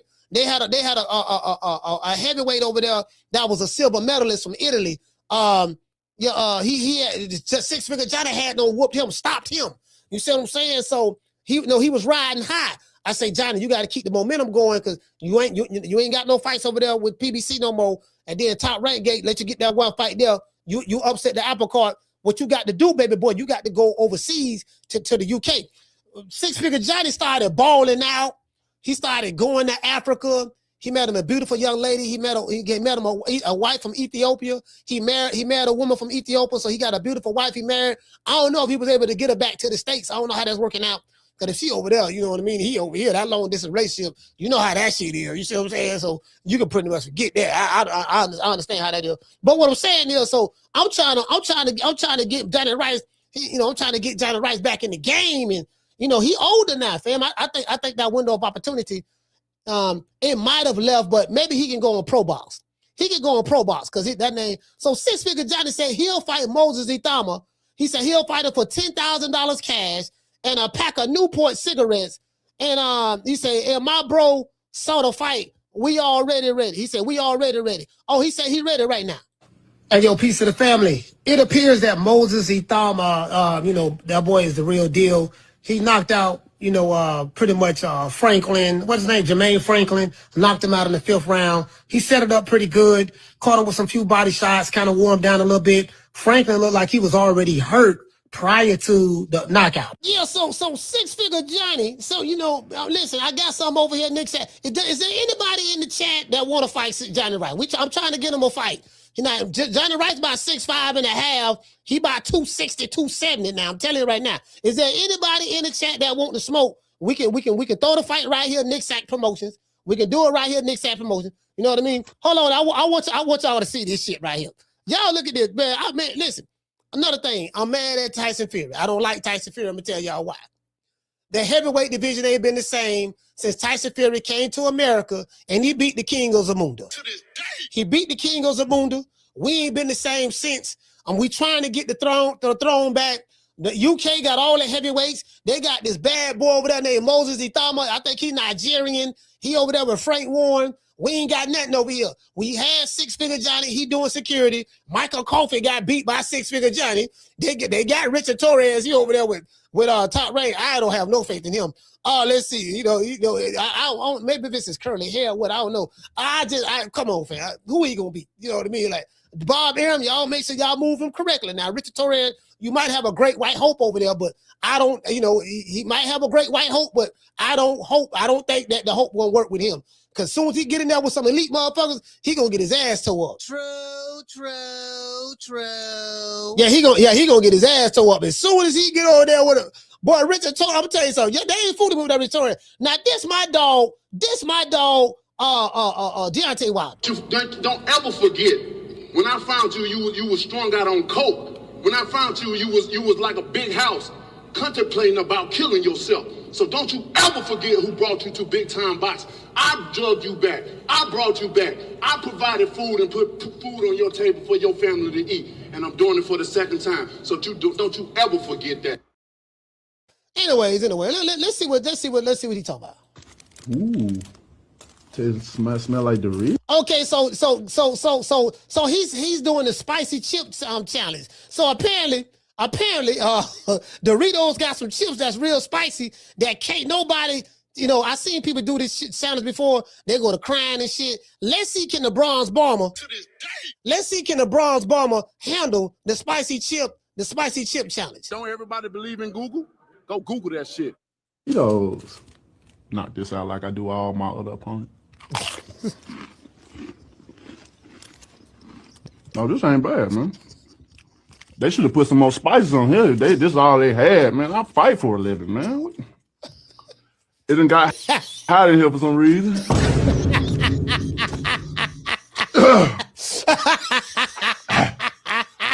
That nigga like he about to cry. I'm just thinking about my grandma.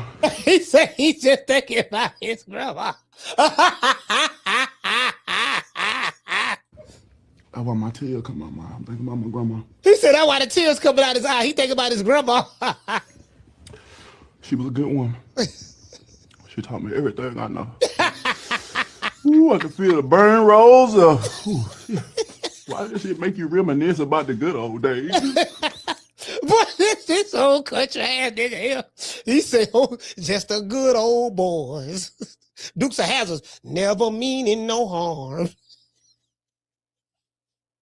That's all you ever saw when you nigga sound like something on Beverly Hillbillies. Man, this man talking about I won't cry.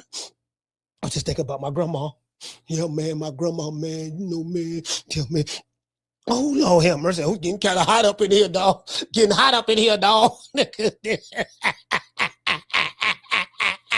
But fuck it, man. Shout out to 6 Figure Johnny. Well, you know, I guess I gotta be like everybody else and think, Al Heyman, I can quit my job now, baby. 6 figures, baby. You feel me? I'm about to But a name. Do you have a name? Oh, Nah, I ain't got no name, you know. Name them names, man. They know who they is. Name them names, please. The names need to be named. They know who they is. The Mexican monster. Yes, sir, man. Shout out to the hood. I want to thank the whole hood who came out here. I love y'all. I did this for the hood. Y'all know I beat that boy. Boy, I'm trying to tell you, boy. Hold on. We got to cash out. Shout out to No Cable TV. Hey, okay. Jumping up to our super chat. He say, Coach, Mama Ho says she's suing you. Yeah, whatever. Please do. I got more receipts. Yeah, man. That Mama Ho need to be in jail. And so anyway, that's neither here nor there. But yeah, anyway, so Deontay Wilder, man. Shout out to Wilder, man. It is. Shout out to Wilder. Yeah, shout out to Wilder. Yeah, you could have kept that to yourself, man. I don't give a fuck about that. Anyways, it is what it is, man. Shout out to Show Enough. I am sick of hearing these bullshit Superman stories about the Wassa legendary Bruce Leroy catching bullets with his teeth. Catches bullets with his teeth. Nigga, please. Sir, it is what it is. I'm going to give everybody else a shout out right after these messages.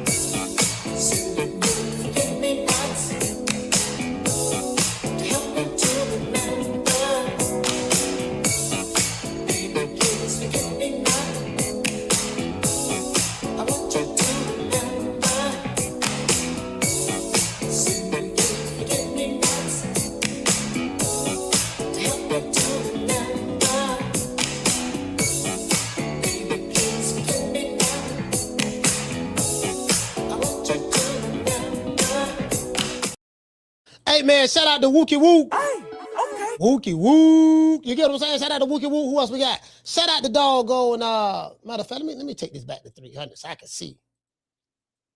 Shout out to Pookie Matlock. Hey, okay. D-Dubs. Hey, okay. Shout out to Smoke That Smoke. Hey, okay. We got the lovely Mika. Hey, okay. Shout out to Summer. Hey, okay. Hey, doggone. Wilder sit there.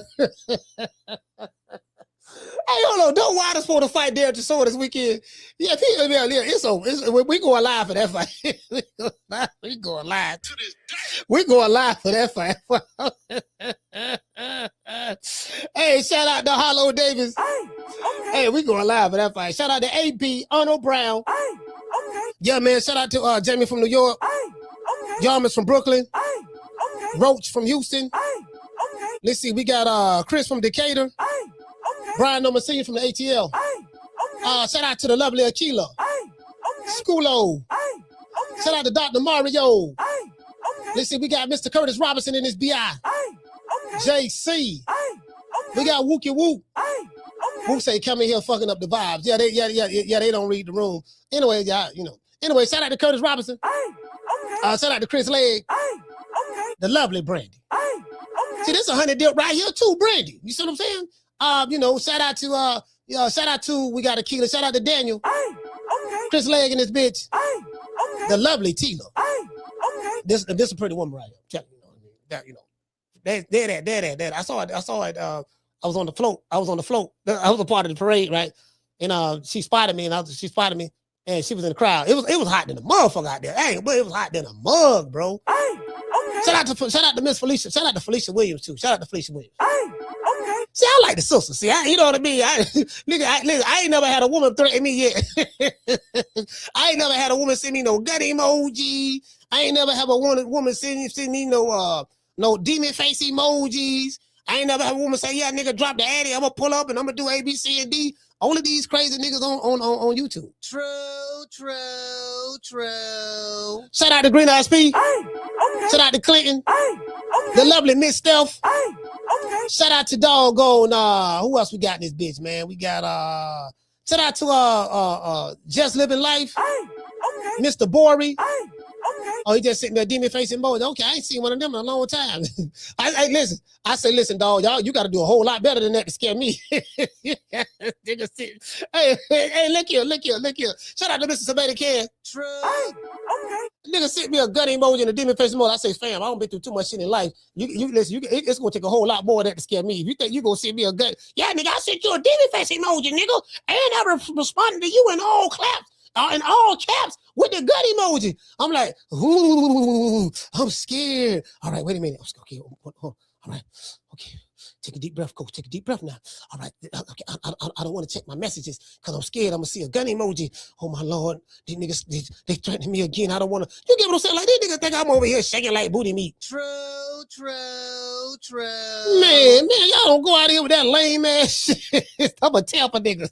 Boy, I'm trying to tell you, I can do this shit all day. Trust me, all day. I'm good. Shout out to JC. Shout out to Dr. Mario. Yeah, man, it is what it is, man. Anybody else I may have forgotten, I do apologize, but I don't see any. I'm starting to see some of the same names. I'll catch you guys on the next one. I see you guys. You know what? I don't know if we're going live tomorrow because I got class tomorrow. I have class tomorrow, so I'm going to see how we're going to do it. Maybe we'll do a live show after 3 o'clock. I'm not sure. I got class tomorrow, and boy, I love this class I'm in, bro. Like this class is the money class. You dig? Listen, check this out. The reason why I don't trip on this boxing shit, because I told you I don't depend on boxing to sustain me. What I do for a living is very, very well. You get what I'm saying? So when you don't, and I made some good money in boxing. I ain't gonna lie, I made some good money in this shit. Lord have mercy, boy. Boy, I can't even front, boy. I got this one, man. I had this one subscriber. I ain't gonna say no names. A lot of people know who he is. But man, this one subscriber, man, Lord have mercy. Anyways, man, shout out to that brother there. Shout out to everybody in the chat. Shout out to James T. Kelly. Shout out to everyone I may have forgotten. Y'all catch you guys. We'll probably go live tomorrow, but I'll let y'all know. Because class is start at 2 o'clock. And I think that's gonna be like 2 hours. So I ain't missing this class for nothing. You dig? So we will go live later on, probably like 5 or something like that. Catch you guys on the next one. You know my motto. Don't meet me there, beat me there. Peace. Much love to the family, man. Man, I'm out of here, bro. Let's go. Man, I'm out of here, bro. Let's go.